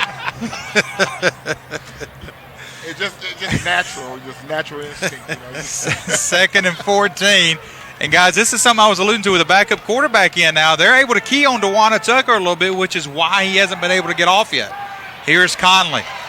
Again, Conley spins. This time Ogletree dives at his feet and makes the tackle. He said, not twice. Fool me once, but not twice. And helped him up and patted him on the That's head. right. That's what he told him. I'm telling you, that's what he told him. Not this time. Not this time, buddy. So that brings up 3rd and 12. Again, if you're just joining us, happy Thanksgiving from ASU Stadium. Travis Jerome and Sean Sanders, J.C. Coleman, Rob Taylor alongside with you. Mel Marshall up here in the booth with us. Jay Holsey back in the studio. Haven't been able to say that in a while. Been the first home game since October 5th. We'll talk more about the 2020 schedule that got released tomorrow at some point in the second half. Or it got released yesterday, not tomorrow. Conley right side, sideline. Natron Culpepper with the interception at the 1. Now he turns and he takes off running at the 20, 25. He'll be tackled there, but great play from Natron Culpepper, able to get in and take it away from the receiver. Yeah, that play there will get you playing on Sundays. You know, a few more of those get you playing on Sundays. I'm just impressed with Culpepper. All season, he's just played with that swagger. He's got the swagger of a defensive back. Running side, stride for stride. He came in from his own position, broke on that play like a wide receiver, high pointed the football, and then went back 20 yards the other way.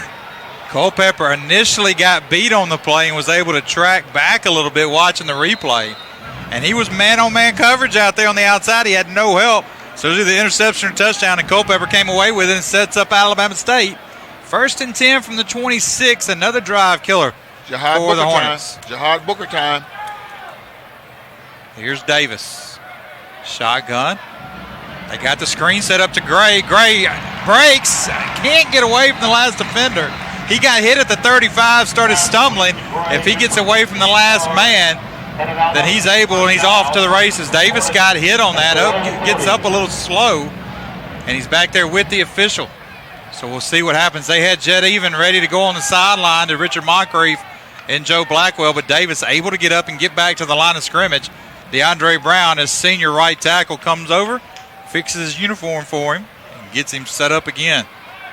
The only problem is he's getting back to the line of scrimmage with 10 seconds left on the play clock, so they better hurry up. They're going to get this off. Davis changes the play at the line. Here's the snap. He'll hand it to Gray. Gray goes left side. Face mask, no flag. And there it comes in late. The back judge saw it just like we saw it. Gray's helmet was completely turned sideways on the face mask. Yeah.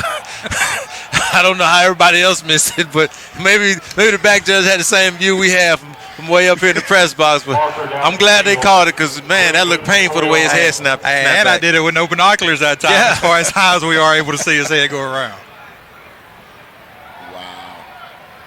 I'm just amazed that these guys, the closer ones, the guys closer to it, missed it.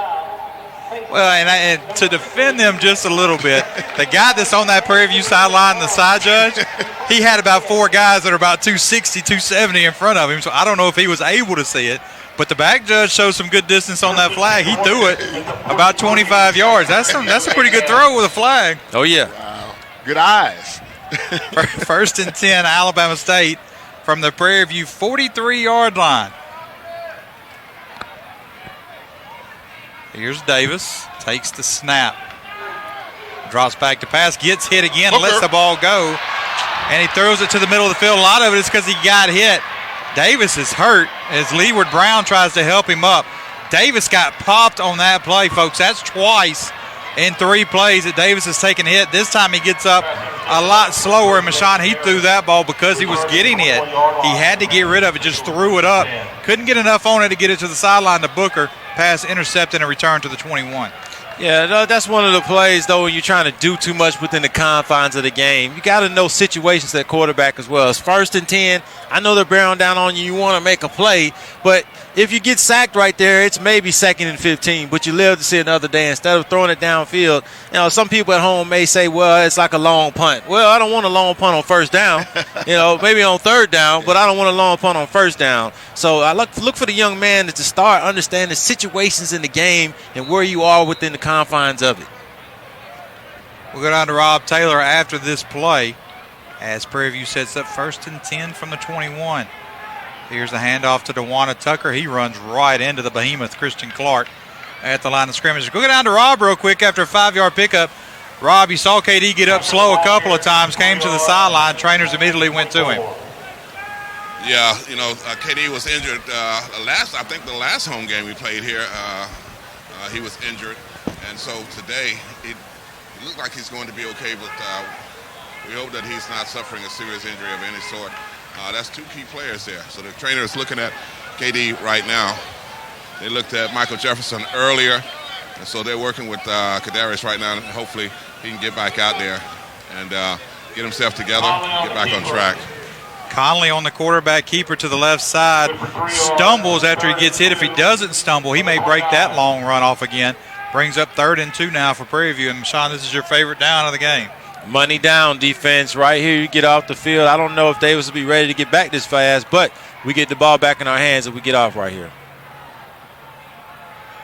Conley fakes the handoff and gets a first down as Clark tried to ride him down, but couldn't grab a hold of him as quickly as he liked. Gets 4, only needed 2. That right there was Lamar Jackson-esque. Conley is just very elusive. I mean, we had 3 Hornets deep in the backfield barreling down on him. Christian Clark had him dead to rights, and he put a juke move on him and was able to get 4 yards on something that should have been a loss of 8. Here's Conley. He'll turn and he'll hand it off up the middle. This is the backup running back for Prairie View A&M. Actually, he's not even the backup running back. He's not listed on the depth chart for the Panthers. Another guy that we weren't expecting to call a lot of, and that's Caleb Broach. The first down. Here goes Prairie View quickly again. Conley over the middle. Pass complete. Natron Culpepper rides the receiver down, and that's Tristan Wallace. And another first down. Here goes Prairie View again. They're just moving so fast on offense. We just have not been able to. And here's the timeout right on cue that we just cannot get set up out there. And that's one of those situations when you're Alabama State's defense and you're trying to get things settled down, and Prairie View gets the first down. They're already at the line of scrimmage before the officials get set. And you hear all the time about you want to go fast. You want to go fast. You hear from Auburn. You hear from Oregon. You hear from some FCS schools. Oregon set the pace going every 6 seconds. This Prairie View team right now is trying to get at the ball at 3.5, 4 seconds and snap it. Well, and all of that is being set up by this quarterback, his ability to run the ball. So he's opening up this offense now because you got to be leery of him running the ball, and that's how the backup running back is coming in now, and he's been effective. And, of course, that's opening up that passing lane. You can't pin your ears back. Simple as that. When you're on defensive line, you've got to hold your areas, hold your gap to keep containment because he's so elusive. And then even when we've seen him hold the gap, he puts a move on him and goes for 50 yards. So this guy Conley is very impressive so far in this ball game. 1st and 10, Prairie View from the 33-yard line of Alabama State. Hornets lead 3-0. And they'll get the ball coming out at the beginning of the second half. Here's Conley, the backup quarterback. Looks left, gets Devin Booker off his feet. Booker gets help, though, from Joseph Jones and Nick Terry, able to get back to the line of scrimmage. Guys, this is a big week for Alabama State athletics. We'll talk about what happened last week, but this is a big week. A lot of things going on. A lot of broadcasts to be carried online starting tomorrow. The men go down to the Emerald Coast Classic to play Chattanooga at 1:30. They'll play again on Saturday, either at 10 or 12, and then the women will play at home here at 3 o'clock on Sunday. So a lot of activities for a lot of folks to be able to get to. Here's Tucker on the fake from Conley. Conley goes left, is wrapped up by Josh Hill after a 9-yard gain, brings up 3rd and 1. And, Prairie View is trying to trying to take advantage because we are keying on their little running back, number 1, Tucker, and they're actually using him more as a decoy now. And that's why this quarterback is getting all these yards on the ground. We've got to get some help to these defensive ends, too, because that read that they're having to read is leaving them on an island. And it's him against Conley, and we're not going to win that. Conley, Natron Culpepper almost had his second interception of the game. Jumped to block the pass and dropped it. He had it in his hands. If he catches that, 6 points. It's 6 points, and you're looking at 9-0 with the extra point pending. Here it is, 4th and 1.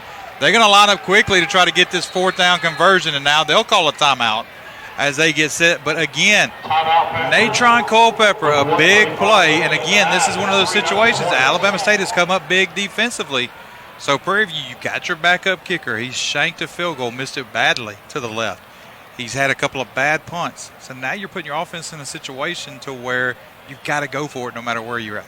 Yeah, and then and you put us in a situation where our defense has got to stop right here. You know, we got the hole right here, and you know, because our offense is struggling and sputtering right now. But if we can turn this ball over right here with 1:35 seconds and go into this halftime without giving up any points, I think we're in good shape. Does anybody up here think or don't think that 14 isn't going to get the ball in his hands some kind of way on this 4th down play? So a great opportunity right here for our defense to hold. I'm on pins and needles because we've seen Mr. Houdini, a la Conley for Prairie View, do some amazing things from his quarterback position so far. 11 carries, 94 yards from the backup quarterback. Not expected to start today. We didn't expect him to start. Matter of fact, we went the whole first possession calling Jalen Morton's name. 4th and 1. Prairie View, 3 receiver set, Tucker and Conley in the backfield. Conley turns, hands to Tucker. Tucker will get the first down, maybe by an inch or two. Let's see where they spot it. It's going to be close. They put it right at the 23. He had to get to the 23 for a first down. They'll mark it 1st and 10 for Prairie View with 1:29 to play. And again, Tucker, all of 5'5", had to use that entire frame to get that first down. He did. That was more want to over can't do for him. He was able to do what big players do, and that's make plays. He made a play, unfortunately, for them and unfortunate for us. 1:10, 1st and 10 for Prairie View. Conley pulls it from Tucker, RPO out to the right side. Luckily, that ball was thrown so hard to the sideline that it forces a receiver to catch it and fall out of bounds. It'll be 2nd and about 6, or 2nd and 4 after the 6-yard pickup. Already a change, though, I've seen in scheme from Coach Pearson. Right there, electing to go to Ershard Davis in a spy technique against Conley. Enough fed up of him making our defensive ends look bad. That time we put a defensive back on Conley and forced the run-pass option, the pass there, setting up 2nd down. Make sure you stick with us. Rob Taylor have Coach Ely going into the locker room as there's movement on both sides and both lines point to each other. Christian Clark and Andrew Ogletree got into the backfield, and it was on Prairie View, which drew them off. Probably a snap infraction, but here's something else, Michon, that if you notice, when Prairie View is going fast and then they start to sub, you get that opportunity to sub. So what does Alabama State sub? They sub one of the big guys up front that it takes a while to get them on and off, so that gives them time to catch their breath defensively. Mm-hmm. Yep, a little bit of gamesmanship inside the game. The game in the game. The game in the game. 61 seconds to go, and here's another little gamesmanship by Travis Pearson. He calls a timeout before they even got to the line, so you can say it's something he didn't like. But we'll go down to Rob Taylor as Rob gets ready to talk to Coach Ely going into the locker room at halftime. And Rob, this is not what we expected anybody with these two offenses that can put points on the board.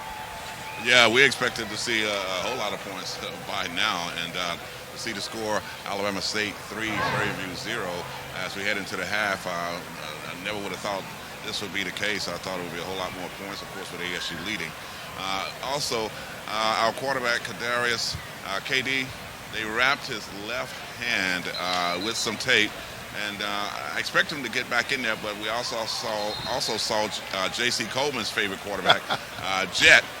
Jet, he was up here on the sideline. He was throwing the football, so I'm not sure if that meant, hey, Jet will be starting the second half, or we'll see KD back out there to start the second half with that hand wrap, guys.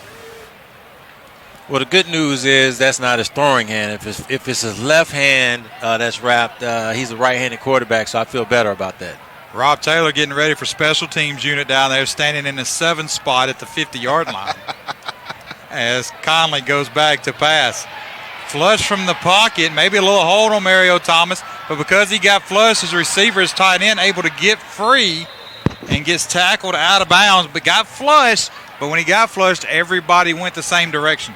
Yeah, it's never a good sign when the QB can break contain and just get a lot of green grass in front of him and be able to survey the field like that. That time he was able to pick us apart and set up a 1st and goal now. Clock ticking here at 50 seconds, but again, the field shortens down, so not an easy one right so far. Here's a handoff to Tucker. Tucker again bottled up and will be tackled inside the 5 to about the 3.5, maybe 4. Prairie View with one timeout remaining can stop the clock, but it continues to run at 35. We need to put a spy on the quarterback now because I don't think he will hand this ball, pass this ball, or anything right now. He's going to run it. Conley pulls it into the end zone, wide open touchdown. Tristan Wallace got behind the defender, Natron Culpepper, able to get it in for the touchdown, and Prairie View takes a 6-3 lead with just 22 seconds remaining here in the opening half. And, guys, this is one of those things for Alabama State. Yeah, you give up points late, but you get the ball coming out to start the second half. So you can make some adjustments now that you've seen some things. That was right there where Joshua, two things there. Joshua Hill from the safety position saw something that got his attention at the tight end spot. And then Natron Culpepper, Cardinal sin, let the offensive player cross his face. Kick is up, and the extra point is good. Not sure what happened, but he just took half. It's like he took one step and kicked it. So I'm not real sure how comfortable Draybone is back there kicking on extra points and field goals. He missed a field goal badly his first attempt, and this one, the extra point, it was just like I just want to get it up and get the kick off my foot. But, again, you're seeing a lot of backups play now for Prairie View. You're going to see some for Alabama State. This is one of those you want to win, but you also want to see some guys and get some guys some opportunities. You got that 4-game window for a redshirt rule, and this guy for Prairie View is a redshirt freshman at quarterback, whereas Morton was a senior. So Morton may be injured. We don't know. We weren't given any information before the game, but you're getting a redshirt freshman able to get in and use that window. He's already been redshirted once, but if it's a medical or if it's just one of those sitting out, he has another opportunity. Right, and that like you said, it's very important that you get these guys an opportunity if they're going to be playing next year. You got something to build on, and that's why it's important for both teams, Alabama State and Prairie View, that we finish strong because you're building on the program and you got to see what you got to work with for next year. Say it all the time, partner. You can't simulate game speed in practice, so you definitely want to get your younger players in the ball game early and often if you can. Rayburn with a kick, he'll pooch it. And two players run into each other. That's Jimmy Farrell and Daniel Troutman hit each other, and because of it, Prairie View able to come up with the football at the Alabama State 35. So here we go. We were talking about it wasn't that bad of a deal for Prairie View to score, but now they're in another opportunity for the Panthers. That's going to drive Coach crazy right there. Yeah, and that was just miscommunication, and because the initial guy actually called for the fair catch, and number 17 just backed into him.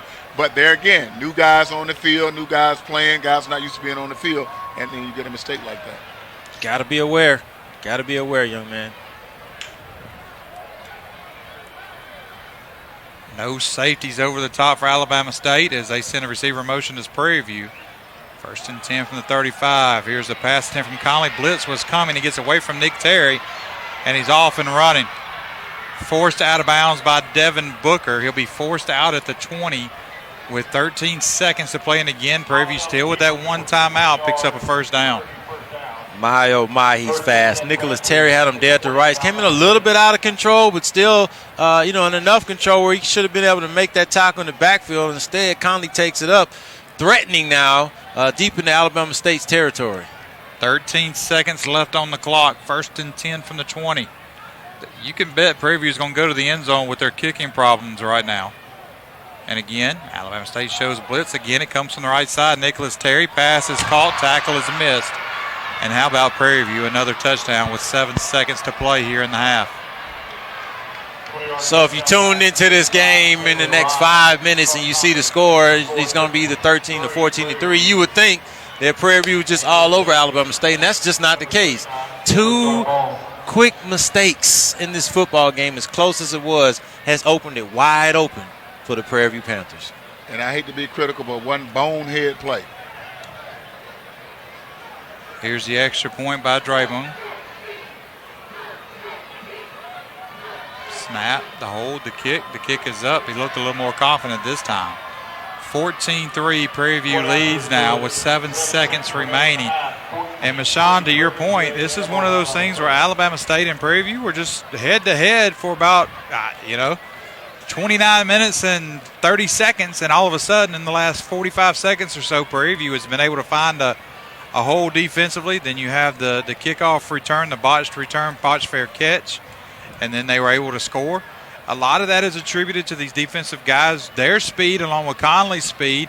When you've got guys that are fast and you're blitzing and you don't break down, it allows Conley to be able to get out 109 yards for the quarterback running the football.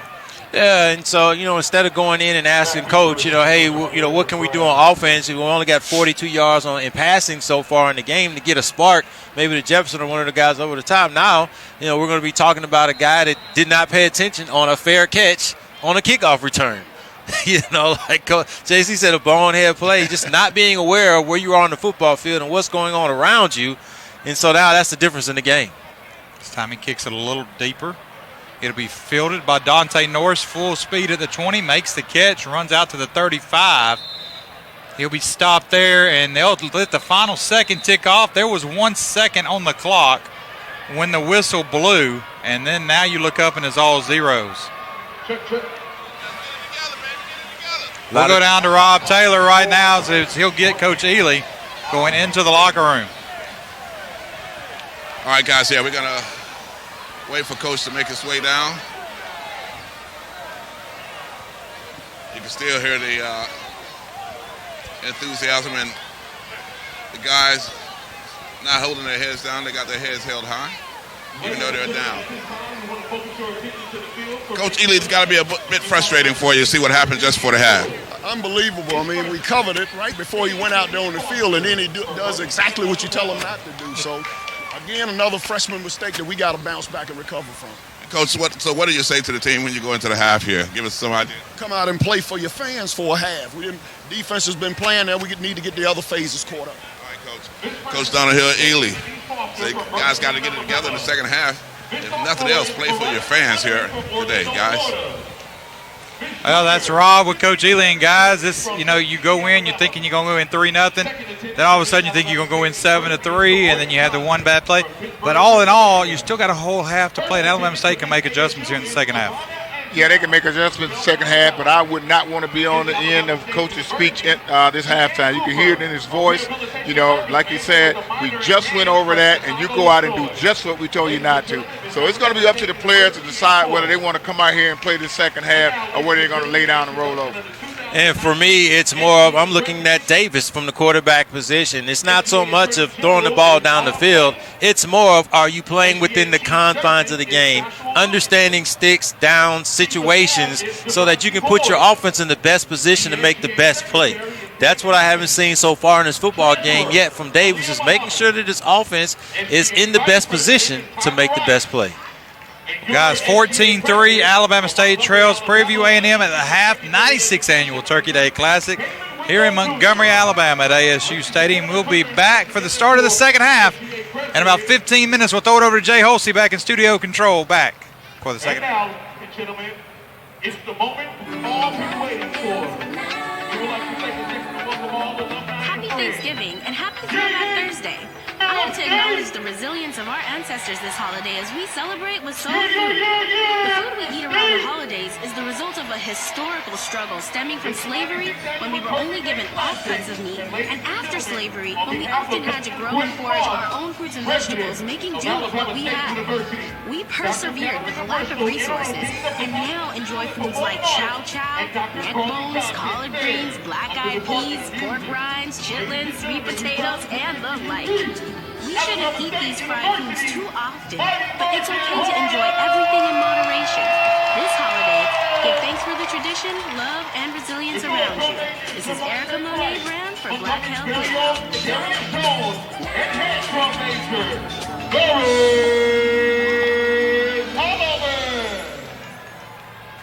I joined because I wanted to contribute to something bigger than myself.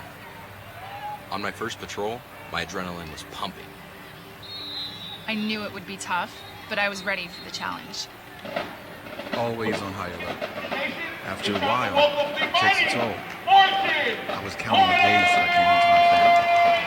Finally, the day arrived. It was good to be home, at first. But then I realized things were different. I was different. I had trouble focusing and relating to things the way I used to. Then a buddy noticed something was right. He said he'd been there, that there are resources out there for veterans. I decided to reach out. I found resources that connect with other veterans who have similar experiences. Once I started making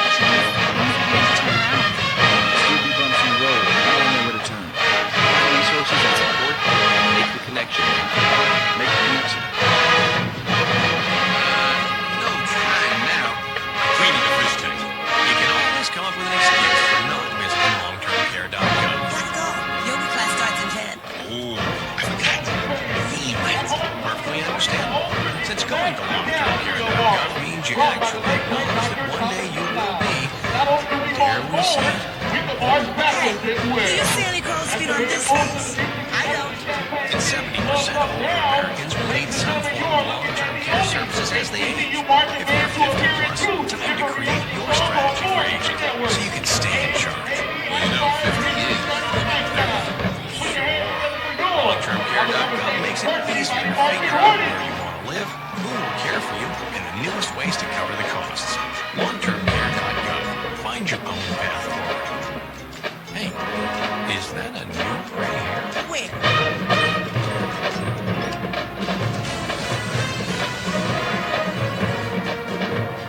It's halftime, and welcome to the Sports Network Halftime Show. Hornets are down by a score of 14-3 here in the 96th annual Turkey Day Classic against Prairie View. But we'll see if the Hornets can bounce back and make things good on offense in the second half. This week, our very own WBAS News reporter Derek Williams had a chance to speak with Alabama State University head volleyball coach Lucas White, who has come off getting another Alabama State University championship, a SWAC championship, by the SWAC champions. And Derek Williams had a chance to talk about Lucas White. How you doing? This is Derek Williams at halftime of the 96th annual Turkey Classic. I have a special guest here live in the studio with me, volleyball coach at Alabama State University, Coach. Thank you for being here with me today. Now, I'm gonna jump straight into it. You just won your 4th consecutive championship. Let's talk about that. What was your 6th? It was a sweep. It was a sweep. What did it call? But how does this special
finish line before our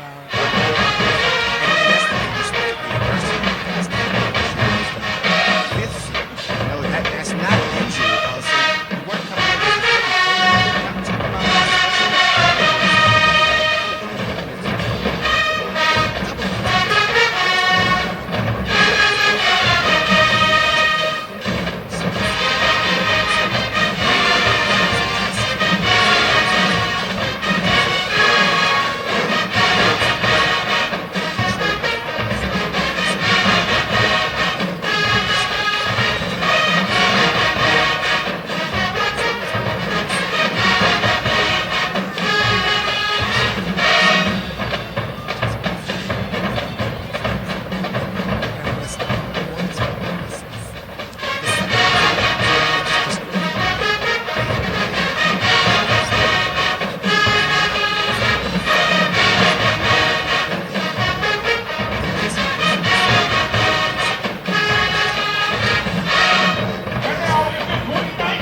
was her mindset, and what did you say to her? What were your conversations?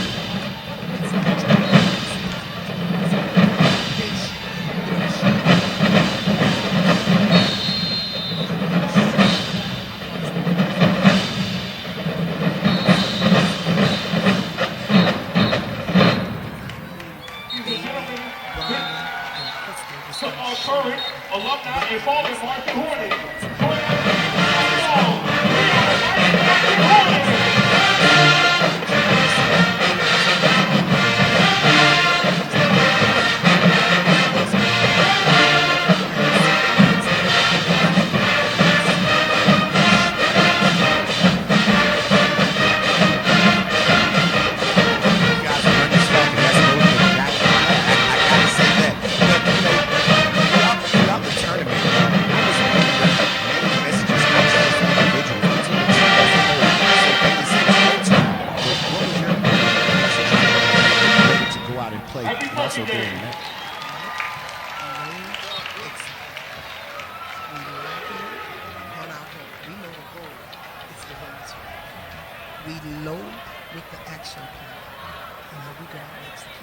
Wow, that is so awesome. Now you're gearing up for the NCAA tournament. Yes, sir. And we know always you're going to meet bigger and better programs with longer athletes. How are you getting your girls prepared to just play the name on the front of the jersey, not the one on the back? That's right. And you know the difference with that is they put on their spandex just like us. Amen. They train hard just like us. Mm-hmm.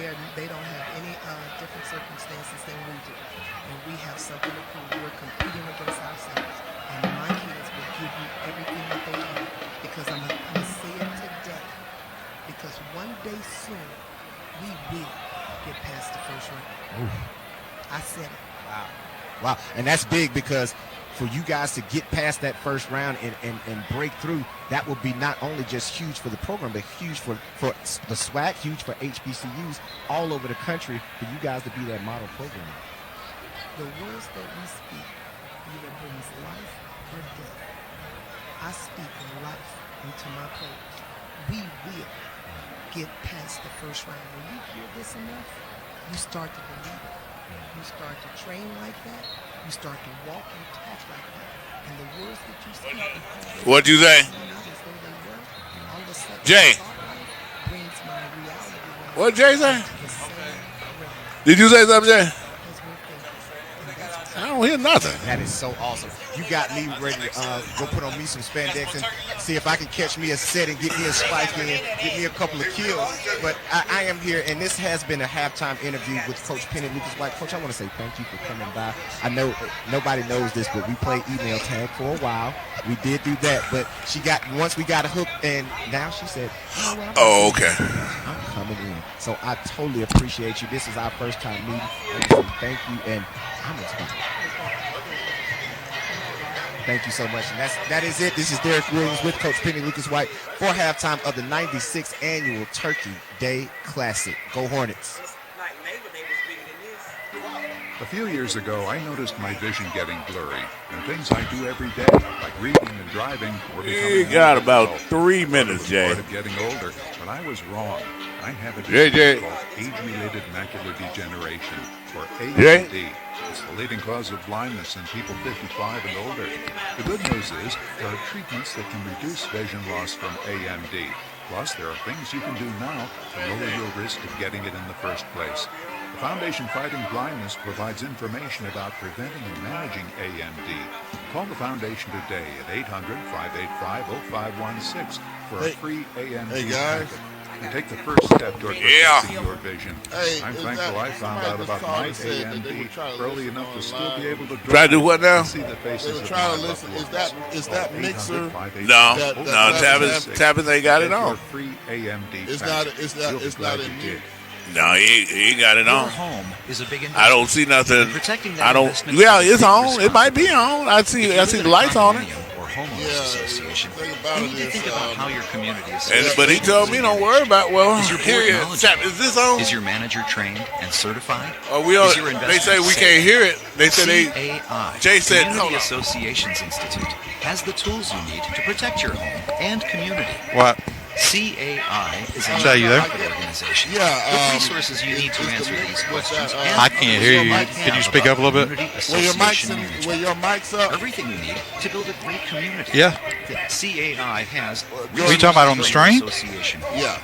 It's probably because there's a weak signal coming from your thing to the box because I'm watching it jump. Information for homeowners.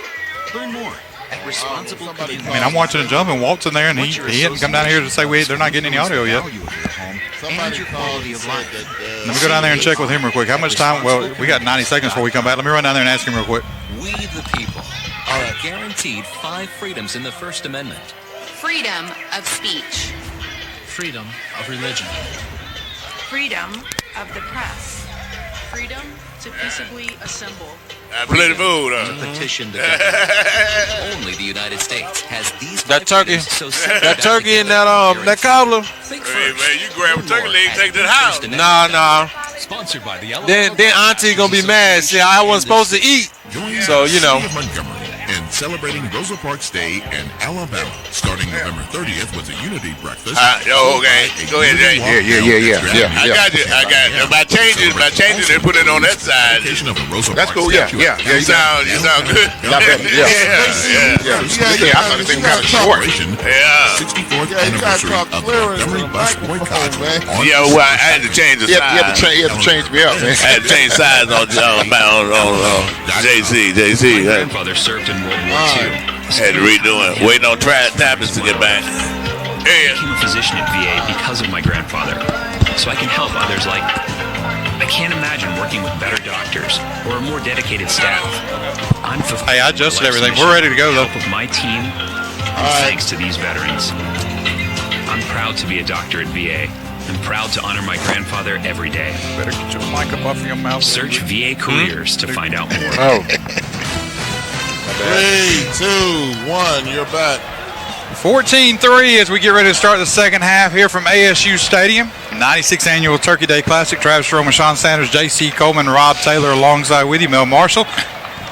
In the booth with us, Jay Holsey back in studio control. Not the way you wanted to end the first half. Prairie View getting 2 touchdowns in the final 45 seconds of that half to take a 14-3 lead. And guys, second half adjustments. We'll see what Alabama State did in the locker room. Yeah, it's going to be interesting to see how Kadarius Davis come back. He's been making some poor decisions, the first half, and I would not be surprised, as Rob would say, my favorite player, Jet even, I would not be surprised if he doesn't come out here and make better decisions, that coach would make a change. I wouldn't be surprised at all. Yeah, I don't want to be too hard on Davis early on. I just want to see him settle into the confines of the game because, the game wasn't that far out of hand before the 2 mistakes. So I don't want the audience to be confused by what I was saying before we went to halftime, but I just want to see him make better decisions within that offense to set us up for better plays. Second half kickoff ready to go.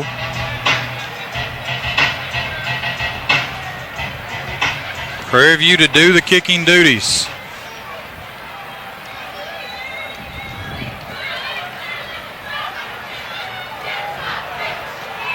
Here's the kick, fielded by Ja'Cory Merritt.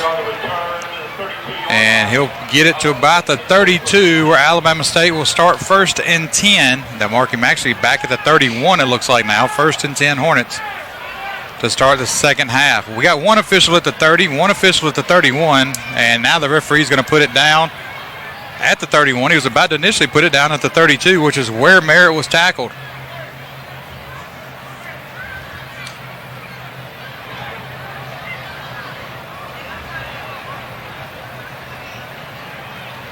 Here's Davis. Hands it off to Gray. Gray will be tackled immediately, and he may pick up 6 inches. It'll be 2nd and 10. This is one of those games where you go in at halftime and knowing that this other team is not beating you. You're beating yourself. You're making the mistakes and everything. And the scoreboard is 14-3, but the game is a whole lot closer. Just not seeing a lot of bouncing the step out there. Not a lot of good body posture either. Davis back to pass. Swings it out to Gray. That ball could have been picked off. Gray had the entire sideline. Cut back inside. If he goes to sideline, Mahjani's off to the races. Instead, he gets tackled a yard short. Another situation. That's what I'm saying. These players got to start understanding situations. Right there, the point is to get a first down right there. We're not looking for the home run on that. We've already been struggling on offense. Get the first down, get down, and keep the sticks moving.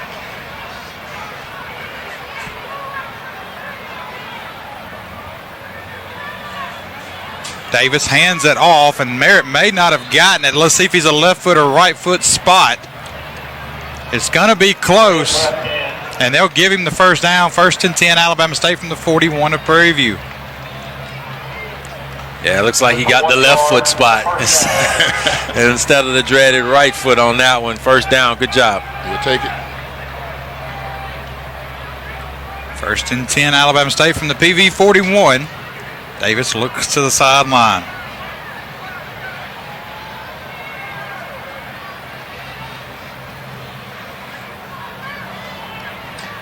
Here's Gray. Gray uses his speed to get outside to beat the first defender. Picks up about 5 to the 46. Brings up 2nd and 5. And that's what I think we're going to have to do the second half. We got to commit to the run. You know, we got to commit to the run and make Prairie View play defense on this field a little bit longer because, you know, we've been doing these 3 and out, and wearing our defense down. And it's even more so running after Conley with over 100 yards rushing already in this football game for Prairie View. Yeah, they're worn out chasing him. Here's a little bubble screen to Booker. Booker unable to get around the first defender. The blocker was out there, was DeAndre Brown. He just went right around Brown, and Booker, a 1-yard gain for Alabama State. 34 on the 47. Not the way you drew that play up, that's for sure. Bubble screens or screen, anything with the word screen in it is supposed to catch the defense off guard, 1, but 2, go for at least 10 yards. A 1-yard screen play is not how you drew that up. 3rd and 4, Alabama State from the 47. Bunch formation left and right. Davis back to pass, sidearm throw, throws it behind Booker again, and again it's intercepted. This pass was thrown behind Booker, and Booker looks to the backfield with his hands on his hips. Booker was open. Davis just threw it behind him. Yeah, everybody's walking off the field, too, after that. Just not good body posture so far. I need to see leadership out here from somewhere on this Hornet football team. Otherwise, it's going to get ugly real quick out here. Yeah, you know, normally when your leader is the one who's making the bad choices and the bad mistakes, you know, then that resonates throughout the whole team. So, you know, at some point you would make a change to try to change the posture of this game. And look, Prairie View set up on offense. They're ready to go, and we're still trying to get lined up on defense. This is what we talked about in the first half. Prairie View's going to go quick. They did. This is not a quick pace right now. There was a turnover on possession. They came straight to the line of scrimmage. 1st and 10 PV from the 36-yard line. We've got a whistle and a flag, and it'll be a delay of game. And a lot of that can be attributed to Alabama State taking their time coming out on the field. Yeah, I don't think Prairie View coach is going to take that line down. Yeah, because they were ready to go, and the referee held them.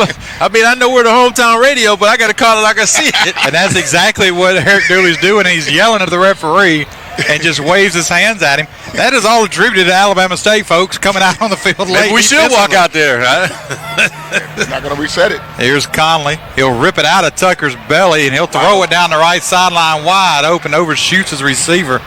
And Prairie View had what they wanted. They had a receiver matched up with a safety over the top. But if I'm DeWanda Tucker right now, I'm like, you know, Trent, feed me the football. You know, you're not giving it to me. I can't get my yards. And Alabama State's keying on him, but he literally ripped the ball out of his stomach that time. Yeah, but when you got a guy like Conley at the quarterback position, it's not a bad substitute for him. I mean, this guy's put on a show. 2nd and 10 Prairie View.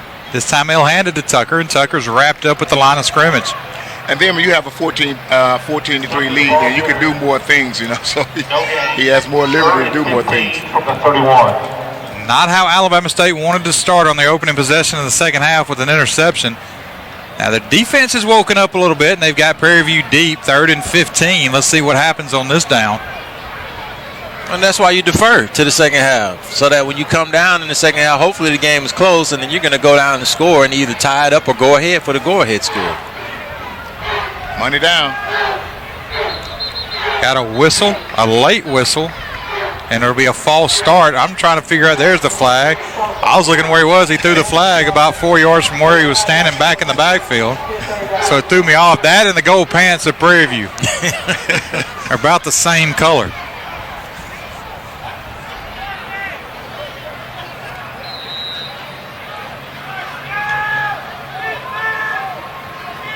All the defensive backs for Alabama State on the field, just 4 down linemen. Here comes the rush. Ball is thrown over the head of the receiver, and Eric Felts comes in with a hit that on Tristan Wallace. As Wallace jumped, Felts hits him as the ball was thrown out of bounds. It gets 4th down now for Prairie View. And Felts showed some good restraint that time because he was close in that penalty range, that defenseless receiver that time. But he actually pulled up at the last minute. And she was successful with her dime package right there. 6 defensive backs, as you saw out there, like you called it, partner. 2 over the top. And that time the safety was able to get there and make a tough throw in a tight window, forcing a punt. If you're Alabama State here, it's 4th and about 20. You come after the backup punter. They do. And the ball was actually tipped from me looking at the referee, Jesse Harris. And the punter is down holding his right leg. What happened? And now they're going to say an Alabama State player touched the ball, and here comes a flag out late. Not sure what that was as we try to watch. Actually, I think that's going to be on Prairie View because they actually, I don't think Alabama State touched that ball then. Prairie View did something there. But it shouldn't even been that close. Where's the return man? Again, communication breakdown on special teams. Second time in the football game that's put Alabama State in a bad position where we're putting the decision into the referee's hands instead of our hands where we can control the football game. And the problem is now you've got every official, with the exception of 2 on each sideline, huddled up talking about the flag. To set the play initially for you, Alabama State came after the punt. Eric Felts held up, and the punter grabbed him and threw him down with him on top of him, got up trying to get the flag. And then as we're watching that, the ball gets kicked on the other end. Kobe Crabb backs away from it, and then the next thing you know, Prairie View's running with the football, and the flag comes out. So we're waiting to see what the ruling is.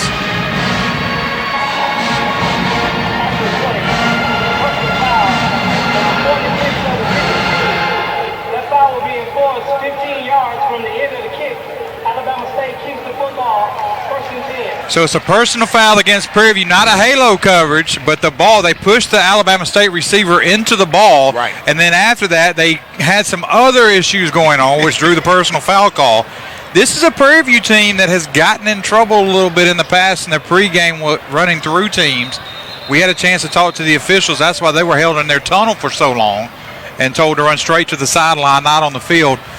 But this is the last game of the year, and so you're going to see a lot of issues. And now they're going to go over and talk to Eric Dooley, the head referee is. And it shouldn't, again, not have been that close. If you're listening at home and not watching, you got Alabama State player blocking, like you said, where the play is. That return man has got to yell, Peter, Peter, Peter. That's telling everybody to short, get out of there. And he's got to be loud enough to where everybody can hear him. You can't just yell Peter and it's not effective. He didn't do that, and we almost turned the ball over there. But the problem was the return man himself. Everybody cleared out but him. He stayed there. He should have cleared out. So a 15-yard penalty assessed against Prairie View. Good field position now for Alabama State to start at the 47. Offensively, they got to get something going, and they've got to change at quarterback. As the graduate transfer, Jet Even now will come in. Even started the game against Jackson State earlier this year. Actually led Alabama State to a road win. Has seen some action off the bench. He's more of the game manager type quarterback for Alabama State. He's got a good arm, not an electric arm, but a good arm and a game manager for the Hornets and able to be able to keep them in this contest down by 11 points. And this might be just what the doctor ordered. Sometimes you have to change up if you want to change the posture of the game. And, the guys were actually being flat. Not saying that KD can't come back, but sometimes you might have to put another quarterback in and try to change some things up. Last game. They just weren't responding. They weren't responding at all on offense, and so you got to mix something up. And then Jet, the senior here today, he's fired up. So we'll see what the kid can do. Even will take the snap. He'll hand it off to Gray. Gray gets yanked down at the line of scrimmage, able to get a yard off of it. So it brings up 2nd and 9. The last game that Jet played that he started against Jackson State, Jackson State bottled Michael Jefferson up. He couldn't get the ball to him, so instead he went to Jahad Booker for over 100 yards. Tyreek Allen had 6 catches in that game, and he was able to spread the ball around and actually score 2 touchdowns on the ground at even. Here he goes, 3 receivers set. Ezra Gray will be to his left. Jet steps into the throw. First target since the first half to Michael Jefferson, just the second. Actually, that's Tyreek Allen. And that pass is going to be incomplete. They're actually going to give it to him. Now they'll move it back as we watch the officials and the down marker try to get coordinated here in the second half. And it's all about, like you said, body posture. You know, with the other quarterback, Davis, you see him sitting down by himself, isolated. You want to be up on the sideline next to your coaches, staying engaged in the game in case you got to go back out there and cheering your teammates on. Even right side, he throws it behind Booker, and that was Booker. Booker didn't cut his route all the way. And that pass is incomplete. It'll be 4th down, Alabama State. But that's one of those, when you're a backup quarterback, you're either going to come in red hot and just go boom, boom, boom down the field, or you're going to take a possession to fill things out, and that's what Jet did. He's been on the bench for a while, hasn't played much since that Jackson State game. And you hope Coach sets him up with some confidence plays, some quick short throws, maybe over the middle, or maybe some quick outs, but it just didn't matriculate there on that series. 4th down for the Hornets. Here's Craven, rugby-style kick. Gets it away. It's fielded at the 16. Return up the sideline for Prairie View, out of bounds, and there comes an Alabama State player flying through, and that's Luke Barnes who got hit, and there's a flag down that comes in late. Luke Barnes got hit hard from behind, and now the flag comes in late. I think they're going to get Prairie View for unsportsmanlike conduct. The return man almost got hit on out of bounds and got upset, threw the ball back at the Alabama State player that almost hit him out of bounds in retaliation. So I think they caught that, and it's going to be 15 yards the other way. Prairie View seems to be like one of these undisciplined teams that, every play, after every play they've got something going on. But then you tend to take on the personality of the coach. Coach is a fiery coach, so you have a fiery team. That's exactly what you saw right there in retaliation. And a lot of times your record shows what you are. Coach Denton Green from the NFL, rest in peace, said you are who you are. So, 5-5, now you start to see some of that, the undiscipline on both sides of the football out here. And that's why the game is the way it is. And that might be the best line ever from a press conference. They were who we thought they were. That's right. And we let them off the hook. That and Jim Moore are the best 2 quotes ever from a press conference. We can't block, tackle, can't win a game. Conley, Josh Hill spying on Conley that time, brings him down at the line of scrimmage. 2nd and 10 from the 16. Again, happy Thanksgiving to everyone out there watching and listening here on the Hornet Sports Network. I want to wish you and yours the best this holiday season. Christmas right around the corner. Hard to believe football season's already done here in week 14, game 11 for Alabama State. Yeah, this is normally when my withdrawals start kicking in. More than welcome to come to any basketball games you want to. Here's Conley, back to pass. No pressure. Gets in the pocket. Here's a flag. Late. Ball tipped up and almost picked off by Josh Hill. That's twice the senior's had his hands on the ball. And it's probably going to be holding on Prairie View this time. It is, and Jalen Carson is going to let us know before the official even talks to Coach Ely. He got held. He's the one that got held. He's grabbing his uniform and pointing back.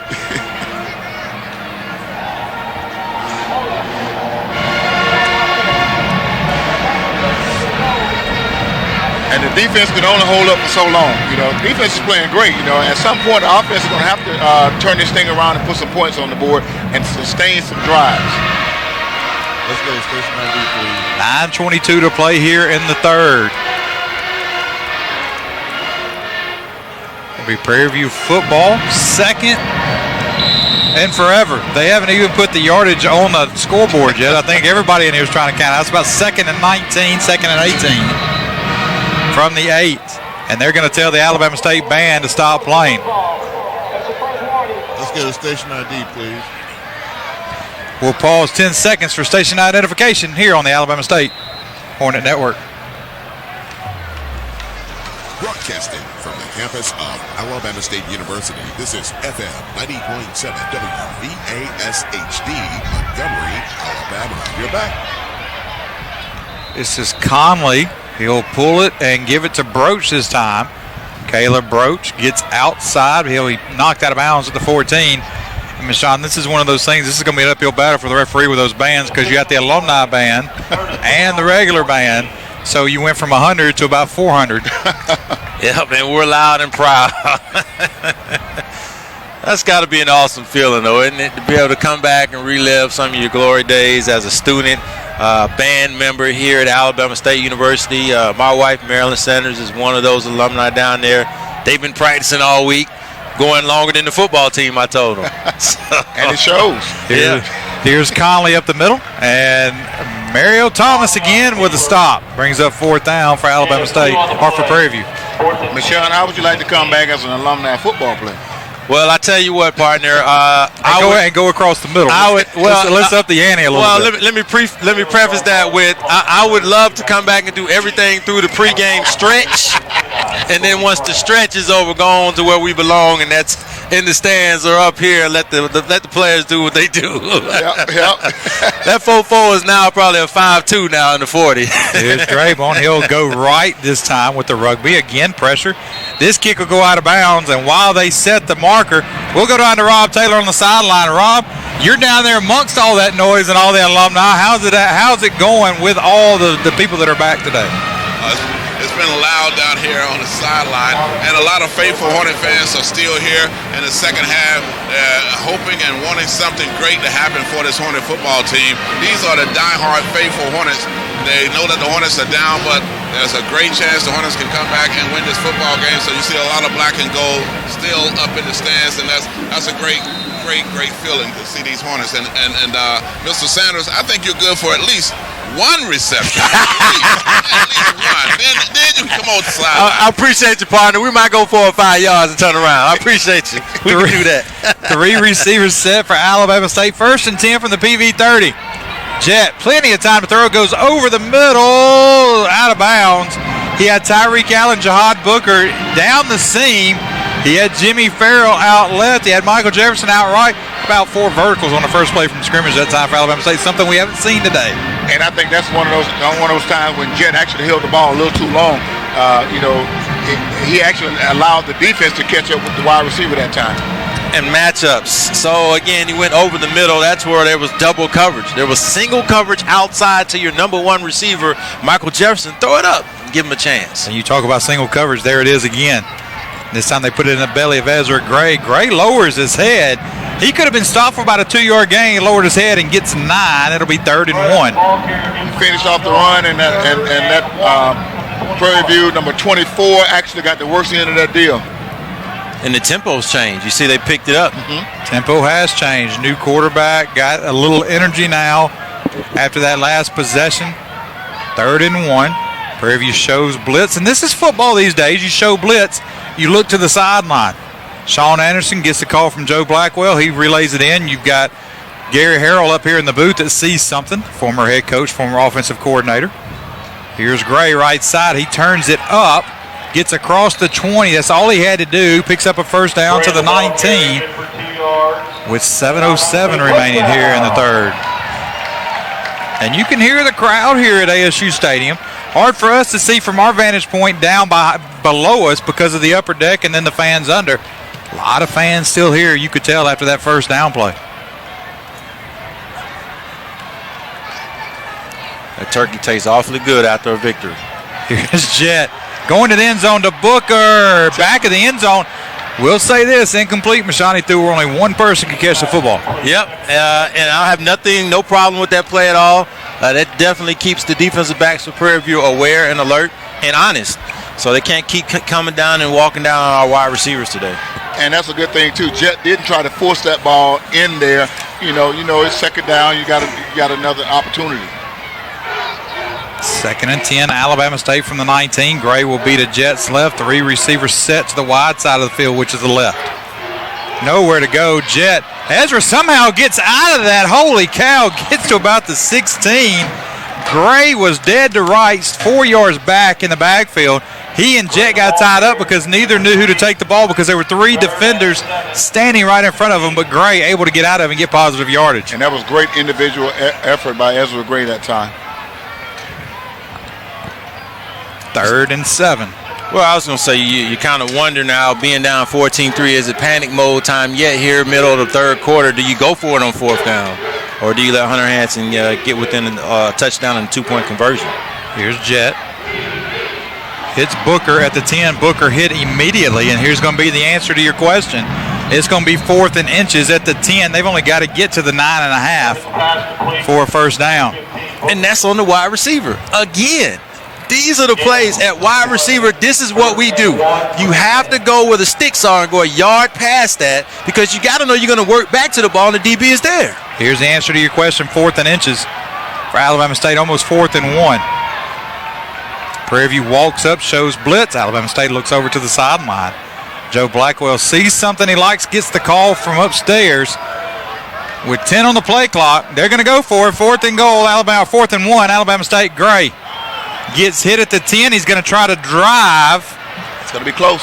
It's going to be real. Now they're going to mark him at the 10. They're not going to give him the push. It doesn't look like. If he doesn't get the push, it's first down Prairie View. Let's see where they mark it.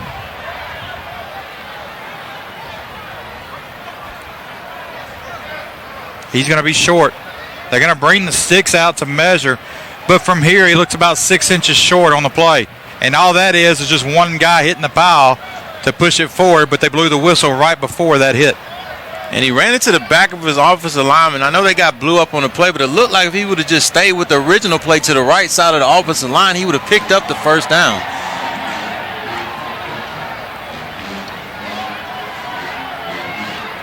He's going to be short by at least 6 inches. You can tell from up here he is short. And Alabama State unable to convert on 4th down. It'll be first down for PV here in the 3rd quarter with 5:12 to play. That is a morale buster. And then it boosts the morale of the Prairie View players because, you're in hostile territory and you make a big stop like that. And Alabama State was driving. Yeah, again, young men, we've got a lot of returning guys back on offense. These are plays, hopefully, that coach is able to show them in the springtime so they can get better as football players and understanding situations. It's 4th and inches. You don't need to come to the line, spin around, and try to do a Houdini play back to the opposite side of the field. You've got to hit the hole hard, stay with the original play, and get up in there and get those inches. Hat on a hat.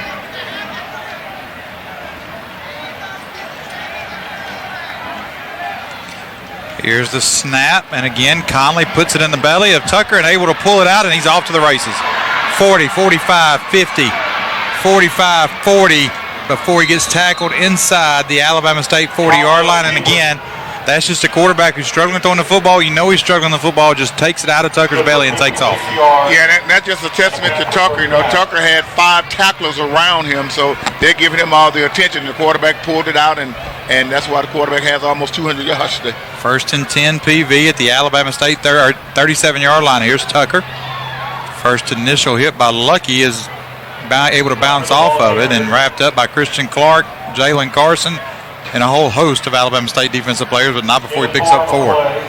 I would be inclined to go back and look at Conley's high school film. The kid runs like a returner. He doesn't run like a normal quarterback that's scrambling. You can see how he just instinctively knows how to cut back against the grain, as they say. Very gifted runner. Conley, RPO this time, able to complete the pass, and that's all set up for a first down because of the running ability of Conley right now.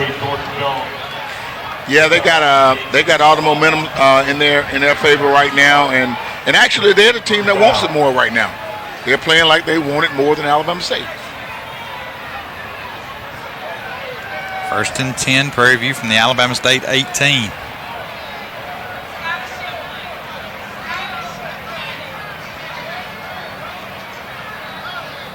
Conley again rips it out of the belly of Broach, right up the middle, runs right by Jalen Carson, and then Darius Keene able to make the tackle.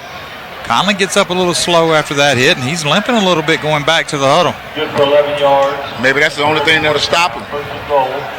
That's the one thing that can hurt you. running your quarterback into the ground like that is injuries. That's for sure. Tucker in the backfield with Conley. Got a flag and a false start. And Conley's hurting. He's doubling over.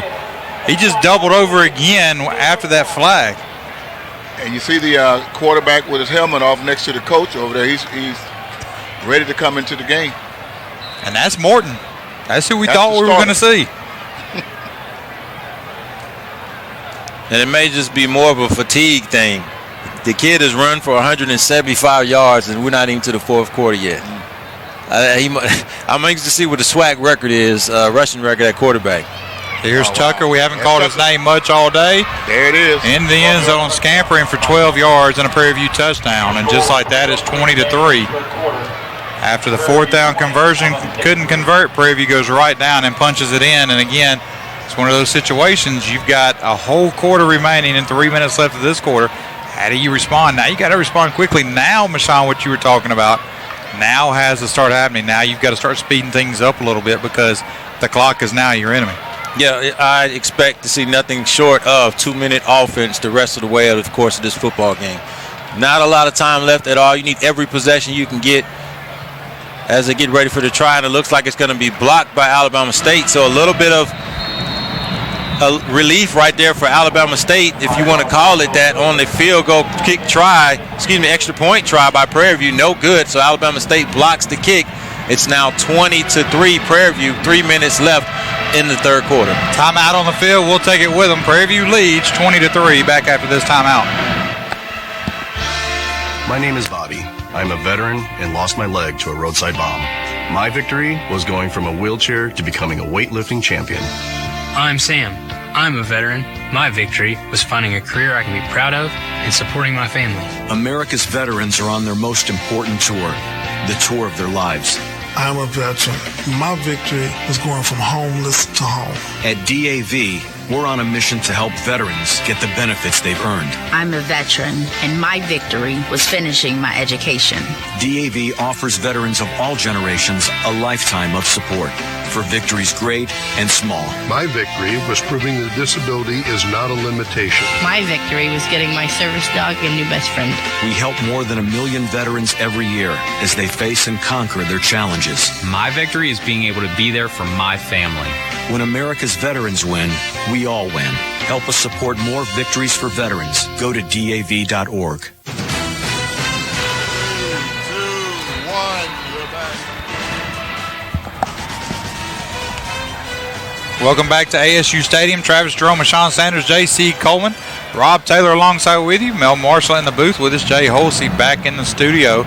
Another pooch kick and another fair catch, calling some more extracurricular activity with Prairie View and Alabama State. This one again initiated by Prairie View as the fair catch was made, and one of the guys from Prairie View just ran through one of the Alabama State blockers. No penalty flag thrown on the play, so this Prairie View team is a little feisty. And we'll go down to Rob Taylor on the sideline. And, Rob, we talk about Prairie View being feisty. The make of the sideline right now on the Alabama State side. I thought y'all were faithful Hornets. We'll go back down to Rob in a minute as he's getting on to somebody about leaving the stadium early. There you go, partner. KD is back. Davis back in. 1st and 10 from the 37. Prairie View shows blitz. Here it comes. Pass out to Gray. Gray unable to turn up and then gets hit and tackle after a minimal gain of about a yard or two. Hopefully with KD coming back into the game now, sometimes that'll boost the player up, and make him realize that, okay, I got my head on right now. I'm back in the game. So, and coach is actually showing confidence that, look, you are a man. You are a leader. We want you to bring us back. Maybe a player, but how about the offense? Because I did not like what I saw by the attitude of him sitting by himself while the offense was out there last series. Here's Davis. Quick pass to Allen. Allen upended as soon as he catches the football at the 44. Leaders are doing things that others won't do. And when things aren't going your way and you got adversity that's happening to you, it's how you respond in those moments. That's what creates leaders and shapes and molds leaders. You can't lead your team sitting on the bench isolated by yourself. Here's the play up the middle, first down pickup from Ezra Gray. 6-yard gain to the 49-yard line of Alabama State with 1:57 remaining here in the third. And again, we talk about that clock being your enemy, but again, Alabama State gets to the line. And we need a little faster. They're still eating up valuable seconds on the clock here, partner. Here's Davis back to pass. Looks right, throws it to Booker. Booker diving catch, and there's a penalty on Prairie View and a late hit on the quarterback. We've seen this continually all day. Late hits from Prairie View.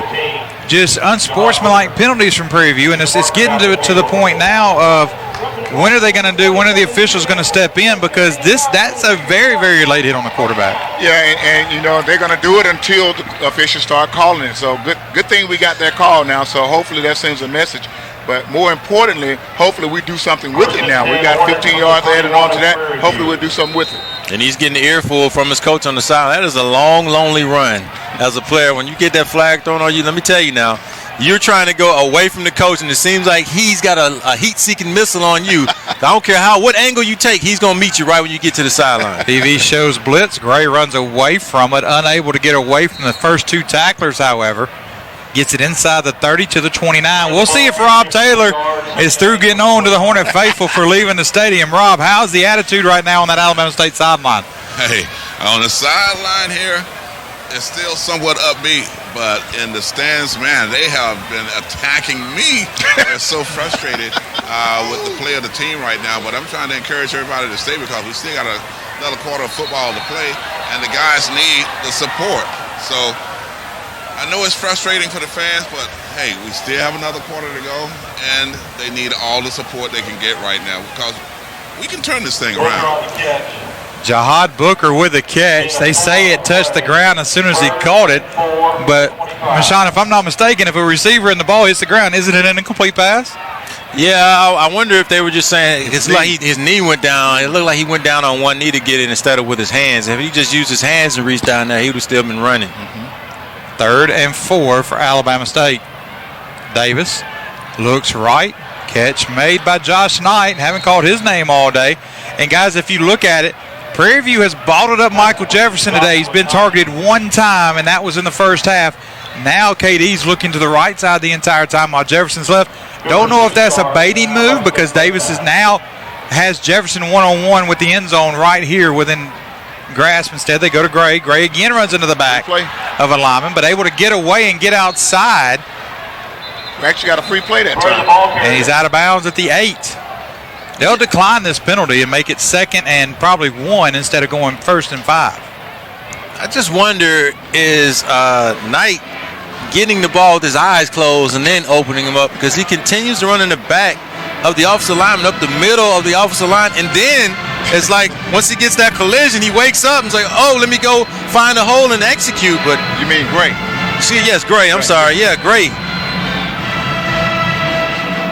Great running backs have great vision before the play. You know, a lot of times they see those great ones, they have those visors on, and they're the dark visors that they have on. You say, well, why does this guy wear these dark color visors on?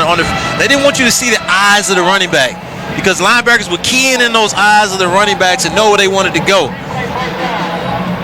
They're going to accept the penalty and replay first down, but Mashawn, that'll be the end of the first quarter. We'll let you come back and finish your thought. We come back from the fourth quarter. We go to quarter number 4, down 20-3. You're listening to Alabama State football on Hornet Sports Network.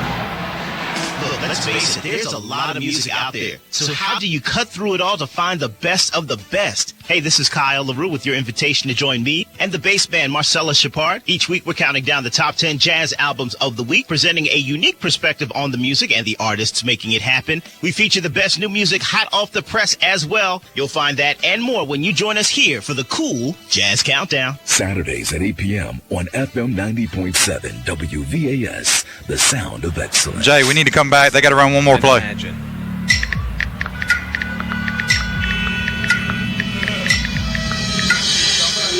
It takes 5 seconds to send a text, and for those 5 seconds, you're driving blind. Life is worth more than a text. Stay alive. Don't text and drive. Got Visit Jefferson. StopTextStopWrecks.org. A message brought to you by the National Highway Traffic Safety Administration, Project Yellow Light, Noise, and the Ad Council. Look at that. In America, The zip code you're born into can determine your future. If this baby was born, Jay, we need to come back. They're running a play. his chances of dropping out of school. We almost got him killed. Born 5 You months run in later, motion to him. his chances of experiencing violent crime rise. With just one town over, his chances at a healthier life improve. At the Y, our programs help all kids thrive, no matter where they're from. Support your local Y at ymca.net/for-a-better-us. 3, 2, 1. During the timeout, we were forced to run another play because you can't end the quarter on a penalty.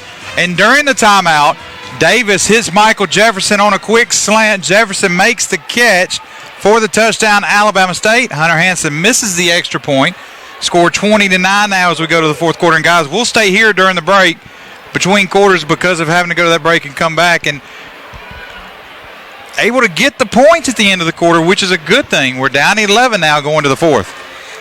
Down 11. You just said it. Instead of down 10. Another special teams miscue by the Alabama State. Very uncharacteristic of this team on special teams. Special teams has carried us throughout the past 2 seasons that I've seen since being up here. Very uncharacteristic of them today to have miscues in kickoff return, kickoff, and also field goal. Yeah, man, this is going to show what this team is made of coming into this fourth quarter. You just scored a touchdown at the end of the third quarter. Now you're at home, you're homecoming, you got all the fans talking. So this is a chance to show what you're made of. It's time to bow your necks right now and suck it up, and let's come and pull this thing out this fourth quarter. So Alabama State trails Prairie View 20-9 as we get ready to head to the fourth. And, Rob, it's one of those things where we just talked about it, and Alabama State able to get points on the board with the clock stopped to go into the fourth down 11 instead of down just 10. Yeah, and it was great to see the Hornets score a touchdown there. Michael Jefferson, when we thought that maybe he wasn't even coming back into the game today, able to get himself together after suffering injury early on, and to see him get that touchdown. And all KD's got to do is get that ball to him, either Booker, and you should get a touchdown just about every time. And of course, Gray's been doing a great job of running the football. And to those Hornet fans who left, we told you to stay. We still had another quarter of football to go. Alabama State just need to do what they do best: score touchdowns, get this game under control, and win this homecoming. So 20-9, Alabama State trails going into the fourth. Note on that catch by Michael Jefferson, that's catch number 44 for the season. He's 4 catches short of jumping into the top 12 of the single-season record book here at Alabama State. That's only the second target, however, today. He's got 711 yards total now. But more importantly, for a young man who's just a sophomore and was used sparingly last year, 11 touchdowns here in the sophomore year. Man, I just enjoy watching him play. It seems like we're always saying throw it to 19. And when you got a kid like that can just do it, except he stands out amongst everybody else. You just like to see him do what he does, and that's make big plays for this Hornet offense. And it's good to just see him bounce back from the injury earlier in the football game to get us back within striking distance. And a lot of the things you see with Jefferson, you don't see Jefferson normally on the slants. You see Jefferson over the top. You see Jefferson with the post or the corner routes. Jahad Booker's usually that guy. Tyreek Allen is usually that guy. But here's the thing. When Michael Jefferson gets going, so does Jahad Booker. Mm-hmm. Booker's got 5. Allen's got 4. That's only the second target to Jefferson. You get a big defensive stop here, boy, the tie can change here in the fourth quarter very, very quickly. It's Hunter Hanson. Kicks it off, and we may have one early as the ball is fumbled, and Jamario Johnson can't come up with it as it trickles out of bounds. And right as we talk about making a big play, we almost get one out of the gate on the kickoff. Just couldn't get over there in time on that kickoff team. Special teams, special teams, special teams. Will that be the story of the game today? Yeah, special teams could have had an opportunity that time to just turn this thing all the way around. But, just game of inches, just an inch away from recovering that ball. Numbers for Prairie View. Conley back out on the field now, 15 of 30 for 149 yards passing, 2 touchdowns, 1 interception. He's ran the ball 16 times for 175, and you would say, hey, we've done our job. We've stopped Dewana Tucker, 13 for 29. But when you let the quarterback go for almost 200, it totally changes the aspect of the game. And here's Tucker up the middle. He'll go for about 4. On the offensive side for Alabama State, Davis, 88 yards passing, 15 of 22, 2 interceptions, a touchdown. Ezra Gray, 13 carries 51 yards, and we've got a whistle. Don't say a flag anywhere. But the clock continues to run. Even though they've stopped it, it's still continually running. It should be at 14:50, and it's still running. Hasn't stopped yet. Finally, the line judge sees that, and he's giving the signal to stop the clock. So I expect us to get some more time back. So Jahad Booker, 5 catches, as we said, for 31 yards. Tyreek Allen, 4 catches. Ezra Gray, 3 out of the backfield. Michael Jefferson, 1 catch for 11 yards. That's offensively. And they're going to say it was 14-49 defensively for Alabama State. Natron Culpepper with the 1 interception had an opportunity for another one. Josh Hill had an opportunity for 2 interceptions. Couldn't get either one of those down. But again, defensively for Alabama State, Hill has 8 tackles from that secondary spot. Mario Thomas has 6. So those are your numbers. Now, numbers need to add up on the scoreboard as we go 2nd and 6, Prairie View from the 32. Here's Tucker. He'll go left side, able to break away from the first tackle and drags another one. That's Ershaw Davis and Josh Hill, who finally come up and make the tackle. It'll be 3rd and 1. This kid's 5'5", 190 pounds, and he runs like he's 6'3", 250. Yeah, exactly. I mean, what other way to say it? It's like the kid from Texas Southern that was running, the kid that was 6'3", 260. The kid from A&M. This kid, when he wants to lower his head, Tucker can really lower it. Here's a handoff to Broach. Broach up the middle. Breaks through the second wave. Breaks through the third wave. There's another fumble.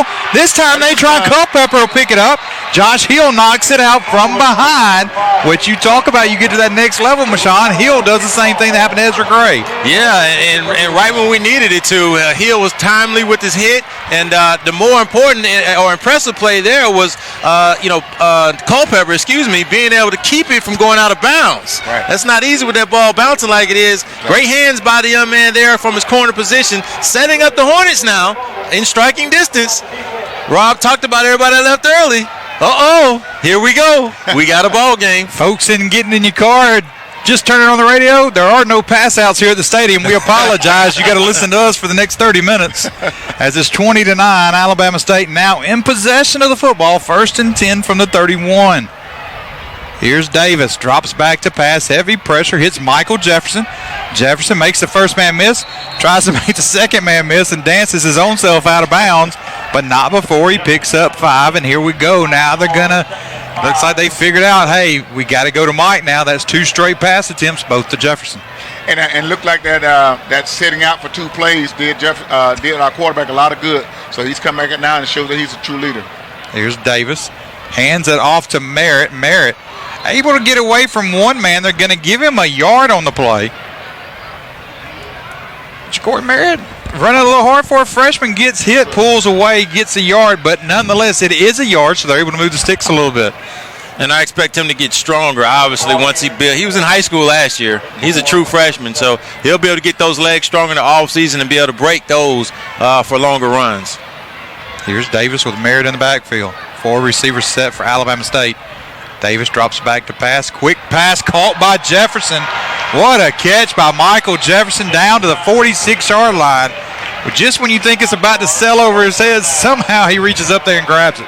And that's what you call a big money receiver. Big money receiver making big money plays. Yeah, it just bodies the guy. He's 6'3". The corner that's in front of him is 5'10". I mean, do the math. The numbers don't lie. Kind of like that 4'3" and 5'2", huh? That's right. Here's Davis. Drops back to pass. He's looking at Jefferson. Now he's got to escape. He's able to escape. Able to get it off, throws it out of bounds, and wisely, as he throws it out of bounds, he tucks his shoulder because the hit was coming from Prairie View and they held off on it. But again, they're looking to the side of Michael Jefferson. This is when Mike takes over games. And if you've been to an Alabama State game, this is when you've seen this young man at 6'4" tall, able to go up and make plays. Did it last game against Florida State. Made some unbelievable catches. Went up and took one against one of the best defensive backs in the country. Big-time players made big-time plays in big-time games.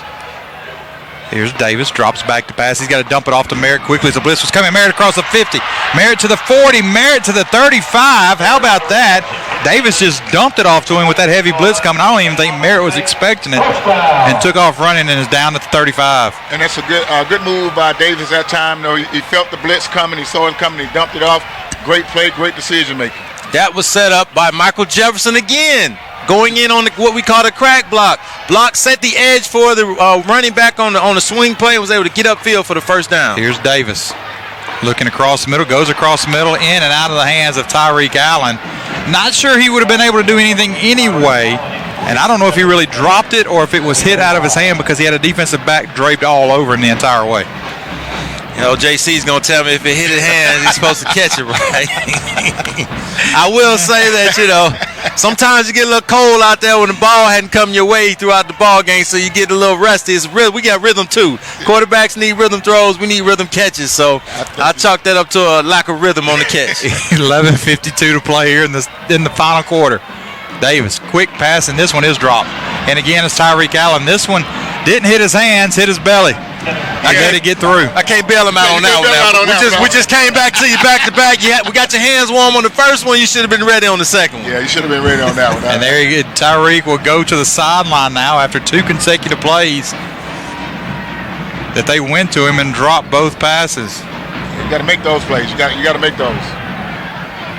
So now 3rd and 10. He's mad at himself as he's shoving all of his teammates away. And that's when you get frustrated. You're frustrated yourself, not at the team. You just caused 2 plays. And here comes Davis, back to pass. He's going to go right side, and this one's dropped. Well, the quarterback can't do anything but put it there. He can't throw it any better. The receivers got to catch the ball. They got to catch the ball. And even still, just from my vantage point, just looking at what the play was, and that was a 3-yard out on 3rd and 10, that play really wasn't designed to get a first down anyway. So, you got to kind of question, especially where you are in this ball game, the thought process of that call there. 4th and 10, Alabama State's going to go for it. They've got Mike lined up here to the left of Davis to the short side of the field, Michon, and in your favorite coverage, man-to-man, the safety is yet to roll over the top. As Davis is going to look that way, goes to Jefferson. Jefferson does exactly what you tell the older receivers they should have done. Goes a yard past the sticks, picks up 12. First down, Alabama State. Excellent job right there. Like you said, he had press coverage, walked down on him the corner that he knew where he wanted to go, which was out. So he froze the defensive back at the line of scrimmage, went inside to make the defensive back think slant, and then came back outside across his face, past the sticks, first down, Hornets. That is an NFL route right there. 1st and 10 from the 23 of Prairie View. Sticks it in the belly of Merritt. Merritt nowhere to go as he thought he got through the line. And the defensive back from Prairie View able to come up and make the hit. They give him a couple of yards. They give him 1 to the 22, so it'll be 2nd and 9 for Alabama State with 11 minutes remaining. And the thing about these defensive backs from Prairie View, Michael Jefferson is coming, but you can't stop him. He's coming. You can't stop him. And it's because he knows where he's going. And when you're confident in where you're going and you execute properly, that's what happens. KD in shotgun formation drops back to pass. He's going to throw it up in the air to Jefferson.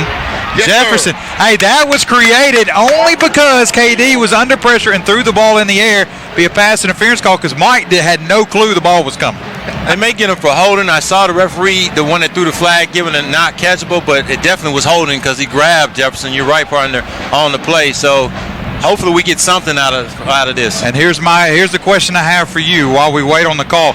Mike's off balance, so he was off balance in bounds, whether the ball is uncatchable or not. He got yanked down. You got to call something. You already let him go off without a hit on a defenseless receiver in the first quarter that basically took him out of the game for the whole first half. Now are you going to take away a holding penalty here against him, against the best in the conference? What are you going to do? Yeah, and I would think that's holding because the defensive player was falling down, and he actually grabbed him when he was falling. They're going to call pass interference. So they are going to call it. It's kind of one of those things where as officials, guys, that when you come into a game, you know who they are. And at some point, you've got to say, okay, this is against this receiver. You got to call it. But here's a stat for you. 46 catches now for his single season. He needs 2 to break into that top 12. And Michon, you know as well as I do, it's been a long time since anybody has broken into that single season top 12. Yeah, you're right. Here's Davis to Merritt. Merritt nowhere to go, and he's getting pulled by one of his receivers, and he's actually going to they're going to say he loses a couple. They were at the 7. They're going to mark him to the 10, a loss of 3 on the play. And that was actually Michael Jefferson trying to pull him up to get him some extra yards. I'm surprised he didn't just take the ball from him and run with it. Right, yep. You're talking about vision. Yeah, that was vision there. Perfect example. Had he had the vision, he would cut back. But he's a freshman. He's a true freshman, so he'll learn. Yeah, at one point I was in that receptions list. I don't know what old man is now. I was actually in there. Had to think back. So was I in that? I wonder why you got quiet when I brought it up just then. I was in that list at one point. Here's Davis. He's going to go to the end zone. Jump ball for Jefferson, unable to keep his foot in bounds.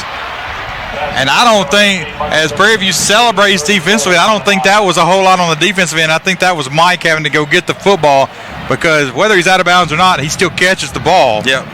So obviously the pass was out of bounds. So as far as celebrating, they didn't score, but you didn't really do a whole lot to stop him on the play. Well, it's one of those plays right there where the rules play in the favor of the defender on that play, because there's no more force outs anymore. And so all he did while Michael Jefferson left in the air was pulled him out of bounds while he was in the air, which is a legal play, and that's what any DB should do. Press coverage again, Mashawn right here on Davis's left with Jefferson. He looks that way, goes to Jefferson, throws it back shoulder. Holy cow, what a catch. Michael Jefferson, one-handed back shoulder throw, touchdown, Alabama State. Wow. We call that a 7 route. That's the back shoulder throw. That was a call. That was my favorite route to run, and he executed it perfectly. They caught the DB in no man's land. When you're running full speed like a fade route, and all of a sudden that ball shows up right behind you, it's just pitch and catch between the quarterback and the receiver.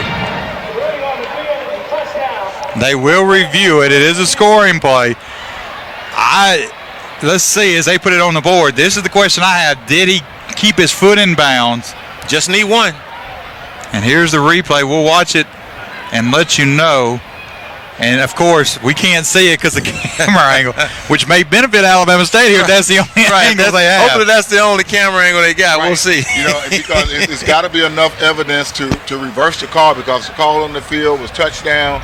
And if that's the only angle, it's 6 points. Hey, if they don't reverse this call because they don't have an angle, I'm going to go down there and hug our replay folks and tell them to tell our camera folks that was the best shot they have got all year. Yes, sir. But, hey, right now you can't get caught up in this replay, so I'm doing 2 things right now on offense here, right? So either I'm thinking, okay, if I didn't get it, I'm dialing up my play right now because I got to go for it. It's 4th down, right? So I got to have that play drawn up. And then I've also got to have the 2-point conversion, because the extra point does me no good this time in the ball game. I need 2, because it would be right now, if it stood 20-15, you give me 2 points, I'm at 17, and I'm only a field goal away.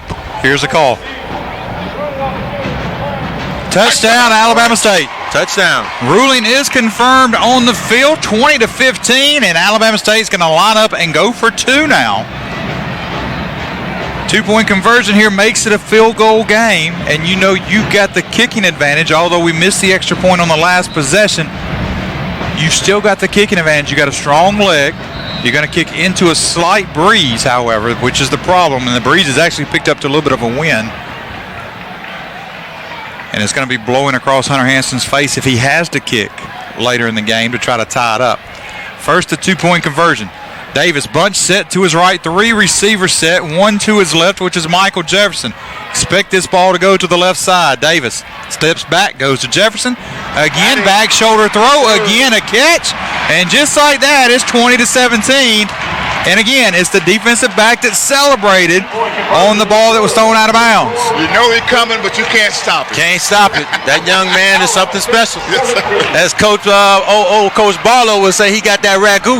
It's in the sauce. And that puts Michael Jefferson into the top 12. Welcome. 48 catches in this season. Welcome, Jefferson. Man. Welcome. Welcome to the club. Yes, sir. Came in with over 700 yards on the year. And now has 13 or 12 touchdowns, does the sophomore. That'll be worth looking up after this game to see where he stands then on the single-season touchdown mark. Wow, I'm impressed. I'm impressed with Michael Jefferson, and I'm also impressed with Kadarius Davis to have such a bad first half, to get benched 2 plays and 2 series, and to come back here and coach put the ball in your hand. Go to your best player and let your best player do for you. We got Rob Taylor down on the field. We'll go to him right after this kickoff. You know where Rob was standing. He was standing down there by that end zone. As Jefferson got ready to go up, I was waiting on Rob's hands to go up the entire time. Here's the pooch kick from Hansen. It'll be right at Taylor. It'll be fielded, and he runs out of bounds at the 23. We'll go down to Rob Taylor right where that ball got caught. And, Rob, we talked about how the attitude was a little upbeat on the sideline. People were starting to leave. Now what's it like down there for Alabama State? Oh, it's a great, great feeling down here on the sideline. Upbeat isn't the word. It's bigger. If there's something larger than upbeat, that's what's going on right now. For all those fans who left, regardless of the outcome of this game, I wish you all could have just seen KD and Michael Jefferson, because KD went to Michael Jefferson each and every time down here, and Jefferson came through big time. I mean, big time. Talking about big time, need a big time stop here from Alabama State. 9:40 remaining. Prairie View 1st and 10 from the 23. First play from scrimmage, and Mario Thomas with a big play in that interior on Dewana Tucker. Super Mario Brothers. I wonder, do these kids know what that is? Nah. Probably never have seen it. Interesting story about Mario Thomas, who's from Sachs High School. He originally committed and signed with Kennesaw State and broke away from that to come to Alabama State. So that's the kid that we would have been playing against now, and look what he's doing for Alabama State here late in the year. Is able to come through and earn the starting spot, has made some plays. And here we go, 2nd and 10 from Prairie View for the 25 with 9:02 remaining and counting. Here's Conley back to pass, goes over the middle. Ershad Davis there defensively. Ball was too high anyway as he and Eric Phelps and Ershad Davis firing his entire defense up. And the two Miami boys out there, Natron Culpepper and Ershad Davis, decide to butt heads a little bit. That was a great no call that time, although he got there a little early, but that was a great no call. And now we got bouncing and energy on the sideline. I just need this throughout the entire game, but I'll take it right now, gentlemen. Money down, defense. 3rd down and 10. Let's get off the field. 3rd and 10, Alabama State defensively against Prairie View. Empty backfield for Conley. He'll take off up the middle. Lots of running room. Gets by Culpepper, who makes the stop. And Conley falls across the 50. And that's just a design play call for Prairie View. They saw the setup, and that's Culpepper down. He had to sling his arm out to try to stop Conley. Otherwise, it's a touchdown. Yeah, it was a touchdown-saving tackle by Culpepper, and it may have cost him the rest of this football game due to injury. Let's hope the young man is okay. Alabama State defensive line knew what was coming, though. They just couldn't stop it. Right. Their offensive linemen are very smart on Prairie View. They forced our defensive linemen outside to open up that interior lane through the A-gap of the offensive line, and Conley just did what he do. And let's take off and run with it up the middle of the defense. Man, that hurts because you saw the defensive lineman trying to reach back across the offensive lineman to tackle him in the middle of the football field and just couldn't get there. 1st and 10, Alabama, 1st and 10 Prairie View, from the 49-yard line of the Panthers.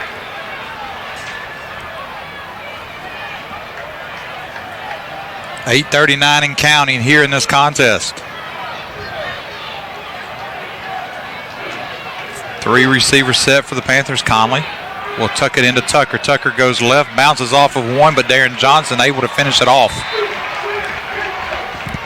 Tucker left in for 3 yards, 2nd and 7. And if Johnson doesn't make that tackle right there in the open field, they may be putting 7 more on the board because there was nobody else out there to stop the running back. That was a touchdown-saving tackle right there by the senior Darren Johnson out of Memphis. Hit and hold. 2nd and 6. Long 6 for Prairie View. Tucker up the middle this time. Will spin, and the spin gets him the 1st down to the 40. And if you're Alabama State, you can allow Prairie View to drive a little bit as long as you stop them. You still got all 3 of your timeouts left, but you can't let them get a touchdown. You can let them get a field goal, which we've seen what their field goal kicking is like right now with a backup kicker, but you can't allow them to score a touchdown. Right. And they have not put the ball in the air yet, if I'm not mistaken, on this series. You got to know situations and what's going on again as players. And they want to run clock, and then they want to get points on the field, on the board, excuse me. So you got to key in on these runs and come up and be aggressive. 6th play of the drive, Tucker. Talk about aggressive. And there he is again, Mario Thomas with another big stop for Alabama State. Behind the line, and again, a tackle on Tucker, but now he comes off the field limping. And here comes Jalen Carson. Can we give him the mantra Super Mario? Can we get that down to him and let him look that up in the offseason? Go ahead and adopt that one. And I think the officials have had enough of the jawing from both squads. Now they're yelling at Prairie View and Alabama State. This is not a light conversation. As Jesse Harris, the referee, the white hat, his head and shoulders are bobbing up and down as he talks to both teams. Please reset the game clock to 7 minutes and 19 seconds. And they'll reset it to 7:19. Not sure why they're putting 12 seconds back on the clock, because they stopped it at 7:07. We'll take it, though, because that's extra time. We'll take it. For Alabama State, down 3 here in the fourth.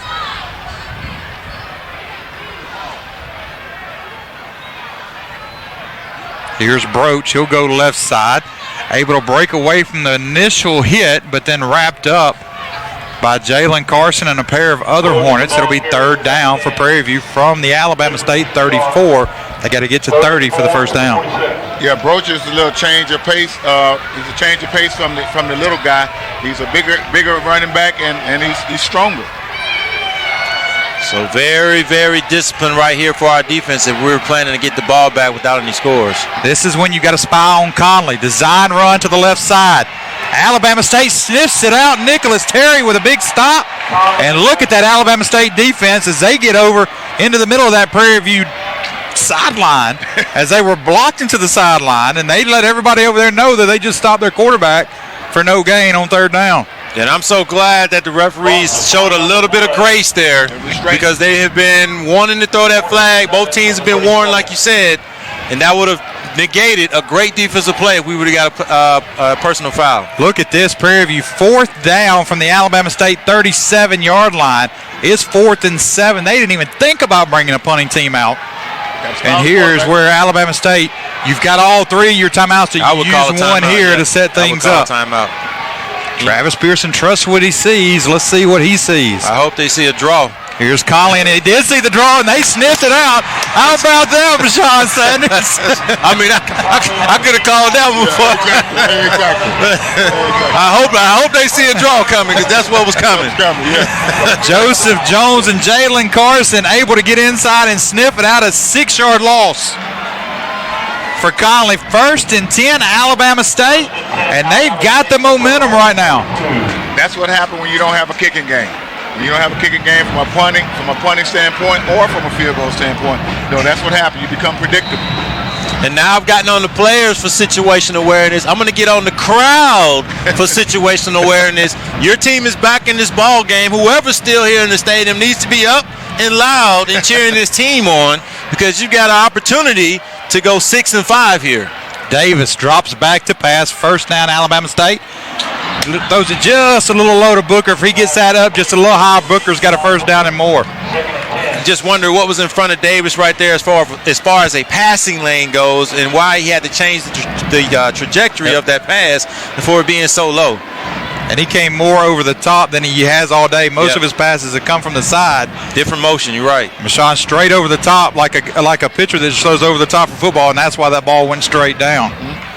2nd and 10, Alabama State. Here's Davis. He'll hand it to Gray. Gray uses his speed. It'll get called back. And look at that. Ezra Gray picked up a first down. Instead of being 1st and 10, it'll be 2nd and 20 for Alabama State. Leeward Brown guilty of holding the defensive tackle for Prairie View, and he'll be taken off the field immediately and replaced by Torian Stafford. Come on, Leeward. I got you in my matchups. Never mind. They're going to leave Leeward in, and Tito will come back to the sideline. All right, come on. I got you in my matchups, young man. Well, you got to go with your money players right now. There's all or nothing. That's a big-time run by Ezra Gray, too. Not sure if Leeward even had to put his hand out there, because Gray had his feet and already gone around the edge. I just hate those calls. It had nothing to do with the play. Yes, it was there, but, I mean, come on, Rev. Clock running, 5:20 and going. Alabama State 2nd and 20 from their own 32. Davis.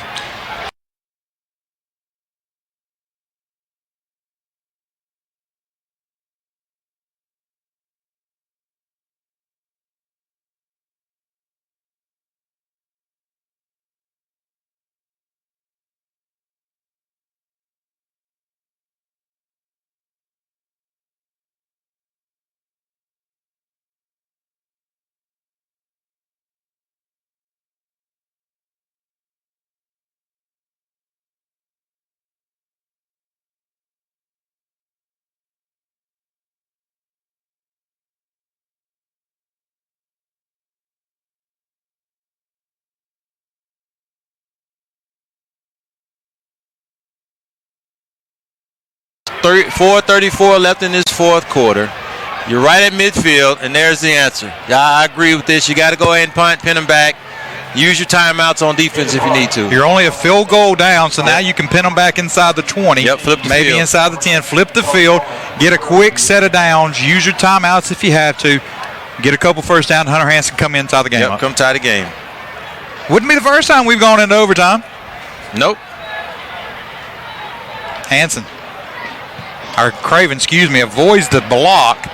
This ball hangs up inside the 10 just like that. Prairie View will take over 1st and 10 from their own 9. Timeout on the field. We'll take it with them. You listen to Alabama State football on the Hornet Sports Network.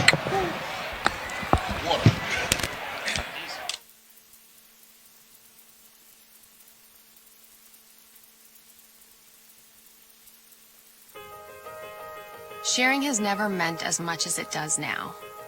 We share the things we love most in life for the world to see. But what if we could actually do more with our sharing than just collect likes?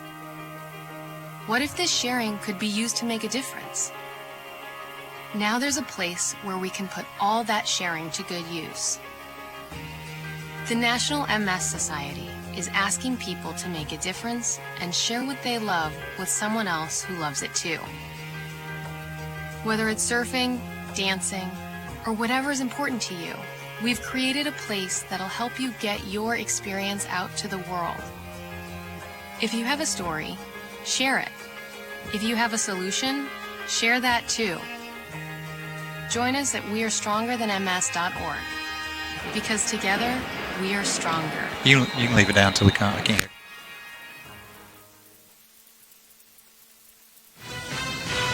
3, 2, 1, you're back. 4:26 remaining here in the 96th Annual Turkey Day Classic. Travis Stroman, Sean Sanders, J.C. Coleman, Rob Taylor alongside with you.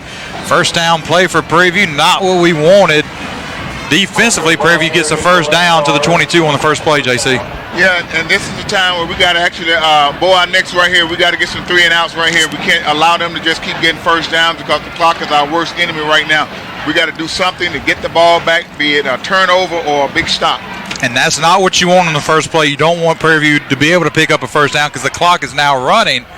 And it resets to 40, so every time now, this is 120 seconds, so that's 2 minutes. So that gets it under 2 minutes in the game before you can really force for a fourth down. But they've got to get a stop at some point to be able to use a timeout. Here's Tucker. Tucker goes right side, and again another first down as he gets across the 30. And this is what we haven't called Tucker's name a lot today. But now they're going to start going to him here in these situations, and they're going to look to see, and it will be a first down. So 2 plays, 2 first downs for Prairie View. And at some point, we're going to have to start thinking about using timeouts if we want the ball. First of all, we got to get a stop. If we get a stop, then we need to get the timeouts. That's what I was going to say. It's got to be worth the timeout. You got to get them in like a 2nd and 9, 2nd and 8 situation. Because then you feel like from a coaching standpoint, okay, I got a great opportunity to get him off the field because I've got him in a 2nd and long situation. Here's Conley again to Tucker.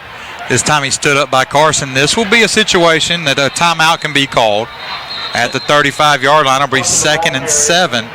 And there it is right on cue. I thought I was hearing him. Okay. Well, now, yep, there it is. He's been trying to call it. He's looked at 3 different officials. He's looked at 3 different officials. None of the officials would look at him to call the timeout. He looked at the back judge, told the line judge in front of him, and then finally got the White Hat's attention. That you can't happen. As an official, you've got to know the situation and look at the coaches. Yes. You can't expect the coaches to sprint down every time like you do on a field goal down at the 1 or 2 yard line. That's a situation where they let 8 seconds run off the clock because they weren't looking. At least 8 seconds. At least 8 seconds. So what you're saying now to the team here on defense is, hey, this is it. This is the series right here to decide the football game. That's why I spent the timeout when I did. So the defense, again, has got to understand situations. Got to be aggressive. You got to know Prairie View is going to force you to use another timeout. So you should expect the run play here. So you need to be keying hard on your run keys that you watched all week on film to get up and try to get a tackle for a loss. And of course, Prairie View coach is telling them on the other side, stay in bounds. Stay in bounds. Yep. Go down in bounds. They go with Caleb Broach in the backfield this time instead of DeWanna Tucker. 2nd and 7. Here's Conley, left side. He'll use Broach as an extra blocker. Able to get outside. Here's a late flag, and we waited on it, and it took forever to get it. And it'll be a 2nd down and long now, holding against Prairie View. And Joseph Jones was the only defensive guy out there. And, Michon, you've got 5 guys blocking Joseph Jones, and they held him. I'm shaking my head up here because we just talked about what Prairie View has to do, and that's make you burn timeouts. And I'm looking at the defensive backs and bail techniques on the outside on both ends of the ball. Bailing out with wide receivers. They're not throwing the ball in this situation. At least take a peek. If the player takes a peek back, I think that's Keenan Isaac's side, then Conley doesn't even get up the sideline. We got bailed out by a holding call right there, but we shouldn't be getting bailed out in that situation. Yeah, 2nd and 17. Excuse me, JC. Go ahead. Yeah, and I think Darren Johnson was actually held at that time. That's what actually sprung him. 10 on the play clock. 2:23 to go in the game. 20-17. PV leads ASU. Here's Conley in the backfield. He's got Tucker now set to his right. He'll feed it to Tucker. Tucker will be stopped behind the line of scrimmage. And now another timeout will be called. And he's by the line judge, who still won't look at him. And again, lets 3 seconds run off the clock. He's right beside him and will not acknowledge the timeout. And the line judge, obviously, you told the line judge, I'm calling the timeout. I'm calling the timeout. You told me in advance. He just deliberately did not look at the coach. So, on defense, these guys got to understand, again, situational football, right? It's 3rd and 20. They're on a lot of 3rd and 20 plays. So, Prairie View's going to run their most, clock running play that they can run, which is a screen, right? So you need to be watching your keys on screen, defensive lineman. If it's real easy, that's why it's real easy. They're trying to let you go to run the screen play behind you. What about the quarterback draw? It's worked all day for Conley. That's what I would look for. One play, we've stopped it, and that's because it was a 4th and 1. The only reason why, this is just me, I wouldn't expect another draw right here in this particular situation is, again, because you can see the draw right in front of you. It's not going to eat up as much time on the clock as it would a screen, which takes time to develop. Right? You got to release the defensive lineman up the field, find the running back in the flat or whoever you screen it to, and then throw it. So you want to run a play that gives you a chance for a first down maybe, but at a minimum, it's going to eat up clock. 3 receiver set, 1 tight end, DeWanna Tucker, that's Caleb Roach, in the backfield with Conley. Big play here for both teams, 2:05 remaining, 3rd and 20 for Prairie View from their own 22. They've got to get to their own 42 for a first down. Man in motion. Here's Conley. He'll run left. He's across the 30 to the 32. He'll be 10 yards short, and the clock will continue to run, and Coach Ely will be forced to call his final timeout of the game with 1:53 to play. But now, punt. You've got to field the punt. You've got to catch it. Don't worry about a return. Just fair catch it. Set your offense up. You got 2 of the best receivers in this conference on your team with a guy now that is throwing the football better here in the second half. Yeah, it's all or nothing at this point, And right now, coach is going to put this ball in the hands of his best player, and Michael Jefferson's name has to be called 2 or 3 times on this series. On the other hand, Prairie View is putting it into the hands of their defense, and they're rolling the dice and say, okay, we think we can stop Alabama State. So it's going to come down to the next 1 minute and 57 seconds of who execute the best. That time, Prairie View trusting the legs of Conley instead of the arm of Conley. They ran a clock running play with the quick QB sweep to the edge, which ate up some clock, but they didn't trust the arm on the screen like I was thinking he would run. But nonetheless, we done what we needed to do, and that was get the ball back with 2 minutes left on the clock. Here's the question. ASU, Alabama State, you've got the punter, same guy that's been kicking. You almost got the 2 of them. Do you at least attempt it and tell you guys to pull up if they don't get to it? They've done a good job of it today. Yes. And the reason why is because they flipped the field back. And they do come after it. And Dante Norris got held a little bit. Kobe Crabb with a fair catch, and that still scares you. At the 31, he makes the fair catch to keep it from bouncing, but he's doing it in runs and with an open body. How many times have you seen return man let that ball bounce right there and go, and now you've got on your 5-yard line? Man, that play right there, I'm telling you, Our coach used to get on Sean Holmes all the time because he would let that ball bounce back there upon return. Again, that is a freshman making that play. That is not an easy play, but it is a game-saving play that he just made. A fair catch, but he didn't let the ball bounce on the ground and continue to go deeper into our territory. 1st and 10, Alabama State from their own 32. 1:49 to play. 4 receivers set for Davis. Pressure comes. Davis can't get away from it. Now he'll throw it. Great decision that time, because he avoids the sack because he had Josh Knight in the area, so an incomplete pass. Another heady play by Davis. And Knight. Let's give him some credit, right? Sophomore, but he knew to keep running that way, because had he not ran out there now, they may not have given that to us and called a grounding play. Knight recognized that the QB was in trouble, where he wanted to throw it. He ran that area as fast as he could to get in the referee's face. How about this? Booker and Jefferson going to be on the same side. JC, Booker will be in the slot, so now you got both of your top guys on the same side of the field. First time tonight. And it's money time. 2nd and 10. Alabama State from their own 32-yard line. Davis, 4 receivers set. He'll have Booker and Jefferson to his left. He'll send Booker in motion. Opens things up a little bit. They've got Davis in triple coverage. Davis nowhere to go. He'll throw it now across the field to Jefferson, who made the effort to get open. Just threw it over his head. It'll be 3rd and 10. Yeah, that's too late to throw it out when Jefferson came open on the dig route, which was the end route he was running, but we didn't throw it to him until he was on the opposite side of the hash. Well, you know, at some point you have to realize that they're not going to let Jefferson. They don't want Jefferson to beat you. So you gotta be wise and find that other guy to go to. If you've got Jefferson in 3-man coverage, and even if you drop into a zone, somebody's got to be open on the play. Exactly. And that's what they're doing again. Look at the coverage, Michon. Look how they've got Jefferson already. They didn't just roll the safety over. They had him up on the line with the corner. Davis back to pass. Again to Jefferson at the 40. Jefferson tries to make a man miss. Can't do it, but he gets a first down.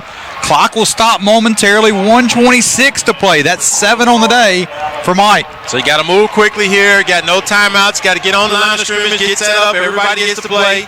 More importantly, you got to get set at least for 1 second. Otherwise, it'll be a legal formation. Took a lot of time for those receivers to get set on the right side. Davis, plenty of time now. He scrambles. Instead of going out of bounds, he cuts in and stays in bounds. Now he gets out of bounds. Wow. KD had 2 chances to get out of bounds and then had to dive out of bounds to stop the clock. Yeah, he's trying to make some things happen, but at some point you got to know that you got all you're going to get. You know, get out of bounds. It's more important that you stop that clock. So clock does stop here.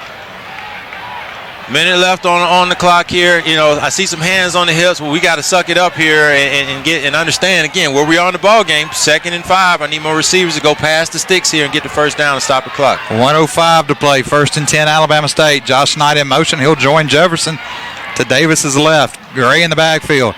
Here's Davis back to pass. Pocket collapses. Davis goes down. He ran right into that one. Come on, Joe. And that's just not what you can have right now. And, of course, Prairie View is going to lay on him and try to run clock even longer. Receivers are walking back to the ball. No urgency. We've got to hurry up and get set up and understand the clock is running here. 3rd and 7 now for Alabama State. And Davis clocks it. Wow. 4th down. Oh, no.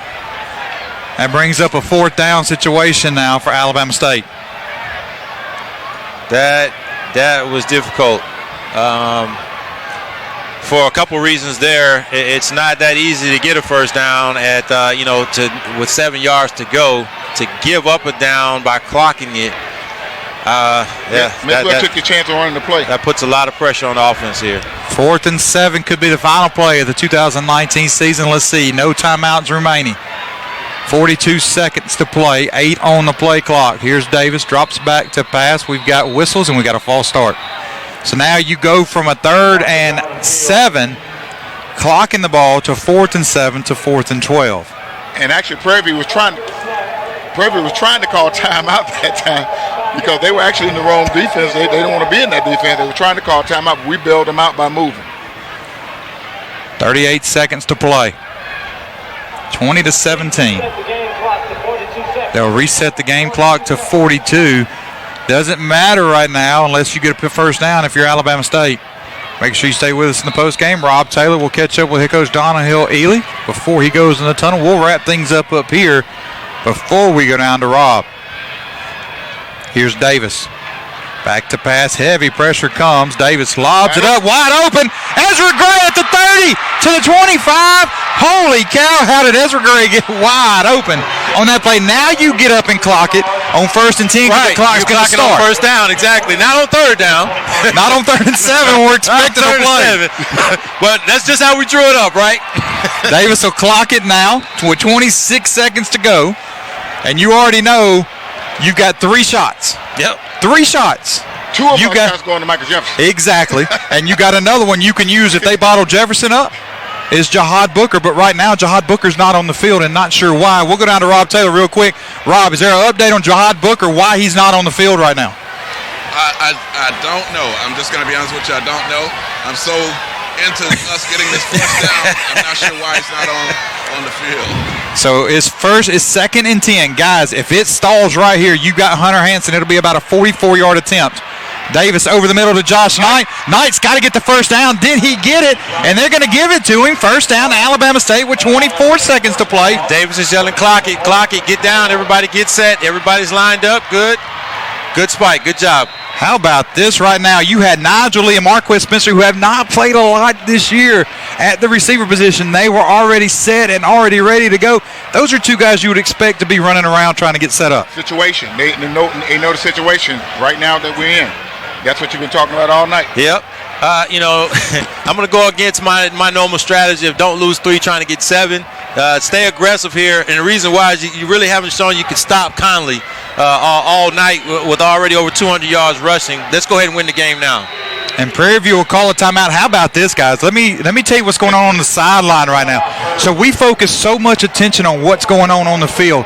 You've got 2 offensive linemen, 3 offensive linemen you bring in. You bring in a long snapper. You bring in a holder. You bring in a kicker. Harold Benton, the special teams coordinator, the tight ends coach, has all of his guys circled up around him right now, ready to run them on the field. That is situational awareness. Yep. And if you get stopped here, if you break it down here, it will be a 30-yard field goal attempt from the right hash, which is where Hunter Hanson likes it. He doesn't like it in the middle because if he hooks it, it's missed. If you hook it from the right side, you got a chance to hit the bar and get it to go in. Hunter will tell you he likes it from that right hash. But right now, you've got a shot to the end zone. Maybe 2, and this is where you take shots to the end zone. I'm with you, Mashawn. We don't need to go. We're not playing for overtime. Yep. We're playing to win the game. So go ahead and win this game. Got to take the shots in the end zone right here. If you don't get in the end zone with 2 plays, then you kick the field goal. Yep.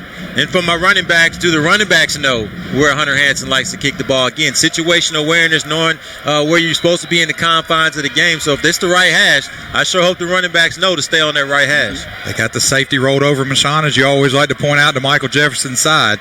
This is where they like to go to that corner of the end zone. Davis has got to get rid of it. You can't take a sack.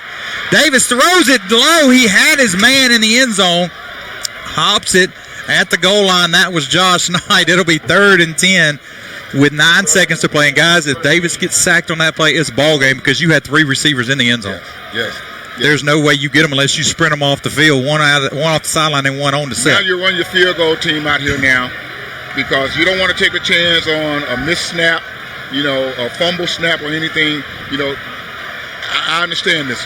Yeah, I would never knock a decision to tie a ball game up when you can. But here's a situation now. You force Prairie View to use a timeout to set up to say, hey, they're going to kick a field goal. So you bring everybody to the sideline. And Hunter Hanson normally doesn't come to the sideline in timeouts. Yeah, they're trying to freeze him, but like you're saying, and he's not on the sideline, so he's going to kick it. I don't know. I would be tempted to run me another play right now since they gave me a timeout. And I think they are, because here we go. The offense comes back out. So you've got to take the shot to the end zone. KD cannot take a sack. He needs to know if he gets hit, is about to get hit, throw it as hard as you can out of bounds. Right. But you don't have a lot of time. Right. And I can just read arm gestures, but it looks like the coach told KD, throw it hard. So I think he knows he can't take a sack here. Richard Moncrief, the quarterback whisperer, is what he's known around these parts. Is the quarterback coach here at Alabama State. He has the last word with KD as they go out. Donahill Ely has the last word with Michael Jefferson as he goes out. And you expect this, even right. with double coverage. If you get picked off, you get picked off. You got to go to your target. Michael Jefferson. It's going to be a fade route, looks like. Davis back to pass into the end zone to Jefferson. Oh, went through his hands. That's all right. And Jefferson says he got held, and I think he did get held, but nonetheless, we're going to get Hunter Hanson now out for the field goal attempt. Wow, this is good, exciting end of season football. Very respectable play right there. Put it only where Jefferson could get it if he could get the ball. He ran a deep post route there in the back of the end zone, and it just got through his hands and the defender's hands, but he looked like he got held there. Luke Barnes, the snapper. Anthony Craven, the holder. Hunter Hanson, the place kicker. The junior from Montgomery, Alabama, right hash, 30-yard field goal attempt to try to tie this Turkey Day Classic up. 7 seconds to play. Here's Barnes. The snap, the hold is bobbled. The kick is no good. And that all started. That is not on Hunter Hanson. That was a low snap. Craven couldn't handle it. And just like that, with 3 seconds to play, Prairie View is going to win the 96th Annual Turkey Day Classic. Wow. Special teams again. Yeah, we lost this on special teams. And flags all over the place regardless. It'll be Prairie View football, and Eric Dooley has his hands out like, why are you throwing the flag? But there's 3 seconds left, and you're running around the stadium from end to end when there's time on the clock. And that's just a bad snap from Luke Barnes. It went into Craven's ribs. Craven tried to get it out. All Hunter could do was try to kick it. He did get the kickoff. Yeah. And just unfortunate for Hunter, he didn't get an opportunity. I hate that for the young man right here locally from Montgomery, Alabama. Last game of the season, one of the biggest games of the season. This is why you stay home to put on for your city, to play in a situation like this, and to have that come with a miscue on the hand, hand of the holder instead of the foot of the kicker. It's got to be disappointing for him. Keep your head up, young man, and keep working. 3 seconds remaining in this game. It's all academic now. Prairie View will win 20-17. Guys, we can go ahead and break our part down before we go down to Rob on the sideline. Although you lose this game, great effort for this team all year. Mashawn, you talked about how we were in games. We were 1 possession away from winning 2. Played our hearts out for almost 3 quarters against Florida State. You know, this is a team that continues to grow and has a lot of young players coming back at key positions. It is. I had to look down to make sure I didn't misread the fine print just to see that we were only losing 1 senior on the offense and coming back next year. So, a lot of learning that will happen. We played a lot of good teams to get a lot of good film as well. So, be able to watch that stuff in the offseason, I expect this team to be competing for a SWAC championship next year. Yeah, and I think Coach is going to have to, get your team in, and you got to, talk to them and keep them up, keep their heads up. Sportsmanship. It's not all about how you win or lose. It's not win or lose, but it's how you do it. You got to keep your head up. You know that you played your heart out. You left it out on the field, and shake the guys up, shake their hands up. And you live to play another year.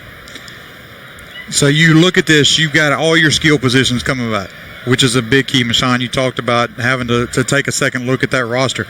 A lot of skill guys coming back, a lot of things to build on. 5-6, yeah, it's not a winning record, but there's still a lot of positives you can take. You got Michael Jefferson coming back. You got Jahab Booker coming back. You got KD coming back. Ezra's trying to get another year back. Ja'Cory Merritt, Duran, all those guys. Defensively, same thing. A lot of young guys. A lot of young guys, a lot of excitement. I'm telling you, this is going to be one of the most exciting off seasons for the Hornets that we've had in quite some time. And then we've also got some solid recruits in the pipeline that are looking at us seriously. That in the other situations in the past would not have been looking at us, quite frankly. But to see the momentum of the program and where we are right now, we're trending in the right direction. Yeah, we're trending in the right direction. We got a lot of things to work with. We'll go down to Rob Taylor. Rob's got Coach on the sideline. All right, Coach, a heartfelt loss today, but the guys hung in there. Yeah, they hung in there, and too many mistakes in our kicking game. Gave them a touchdown on a late kickoff deal going in. Missed the extra point, missed the field goal. There's too many mistakes in our kicking game, which has normally been sound, but kids fought hard, just come up short. Coach, even though the season has ended, you don't stop coaching because you got to get ready for next season and continue to talk with these guys and work with these guys. Yeah, these are still young, fragile minds, so I got to find a way to build them ones up that make mistakes and let them know it ain't the end of the world, and we'll move forward. Coach, happy Thanksgiving to you. All right, that's Coach Donald Hill Ely. Still got to find a way to help these guys move forward. Just like Coach said, there's a lot of young players, great players on this football team. Guys, happy Thanksgiving. That's Rob. Happy Thanksgiving, Happy Rob. Thanksgiving. Again, your final score here. We had a chance to wrap it up, guys, before we went down to Rob. Final score, Prairie View wins the 96th Annual Turkey Day Classic 20-17. Check out your 2020 schedule. It's on BamaStateSports.com now. As we speak, make your travel plans now. A lot of great games, including Southern and UAPB back on the schedule again for next year. From our partners, J.C. Coleman, Sean Sanders, for our guys, Chris Adams-Wall, that have been here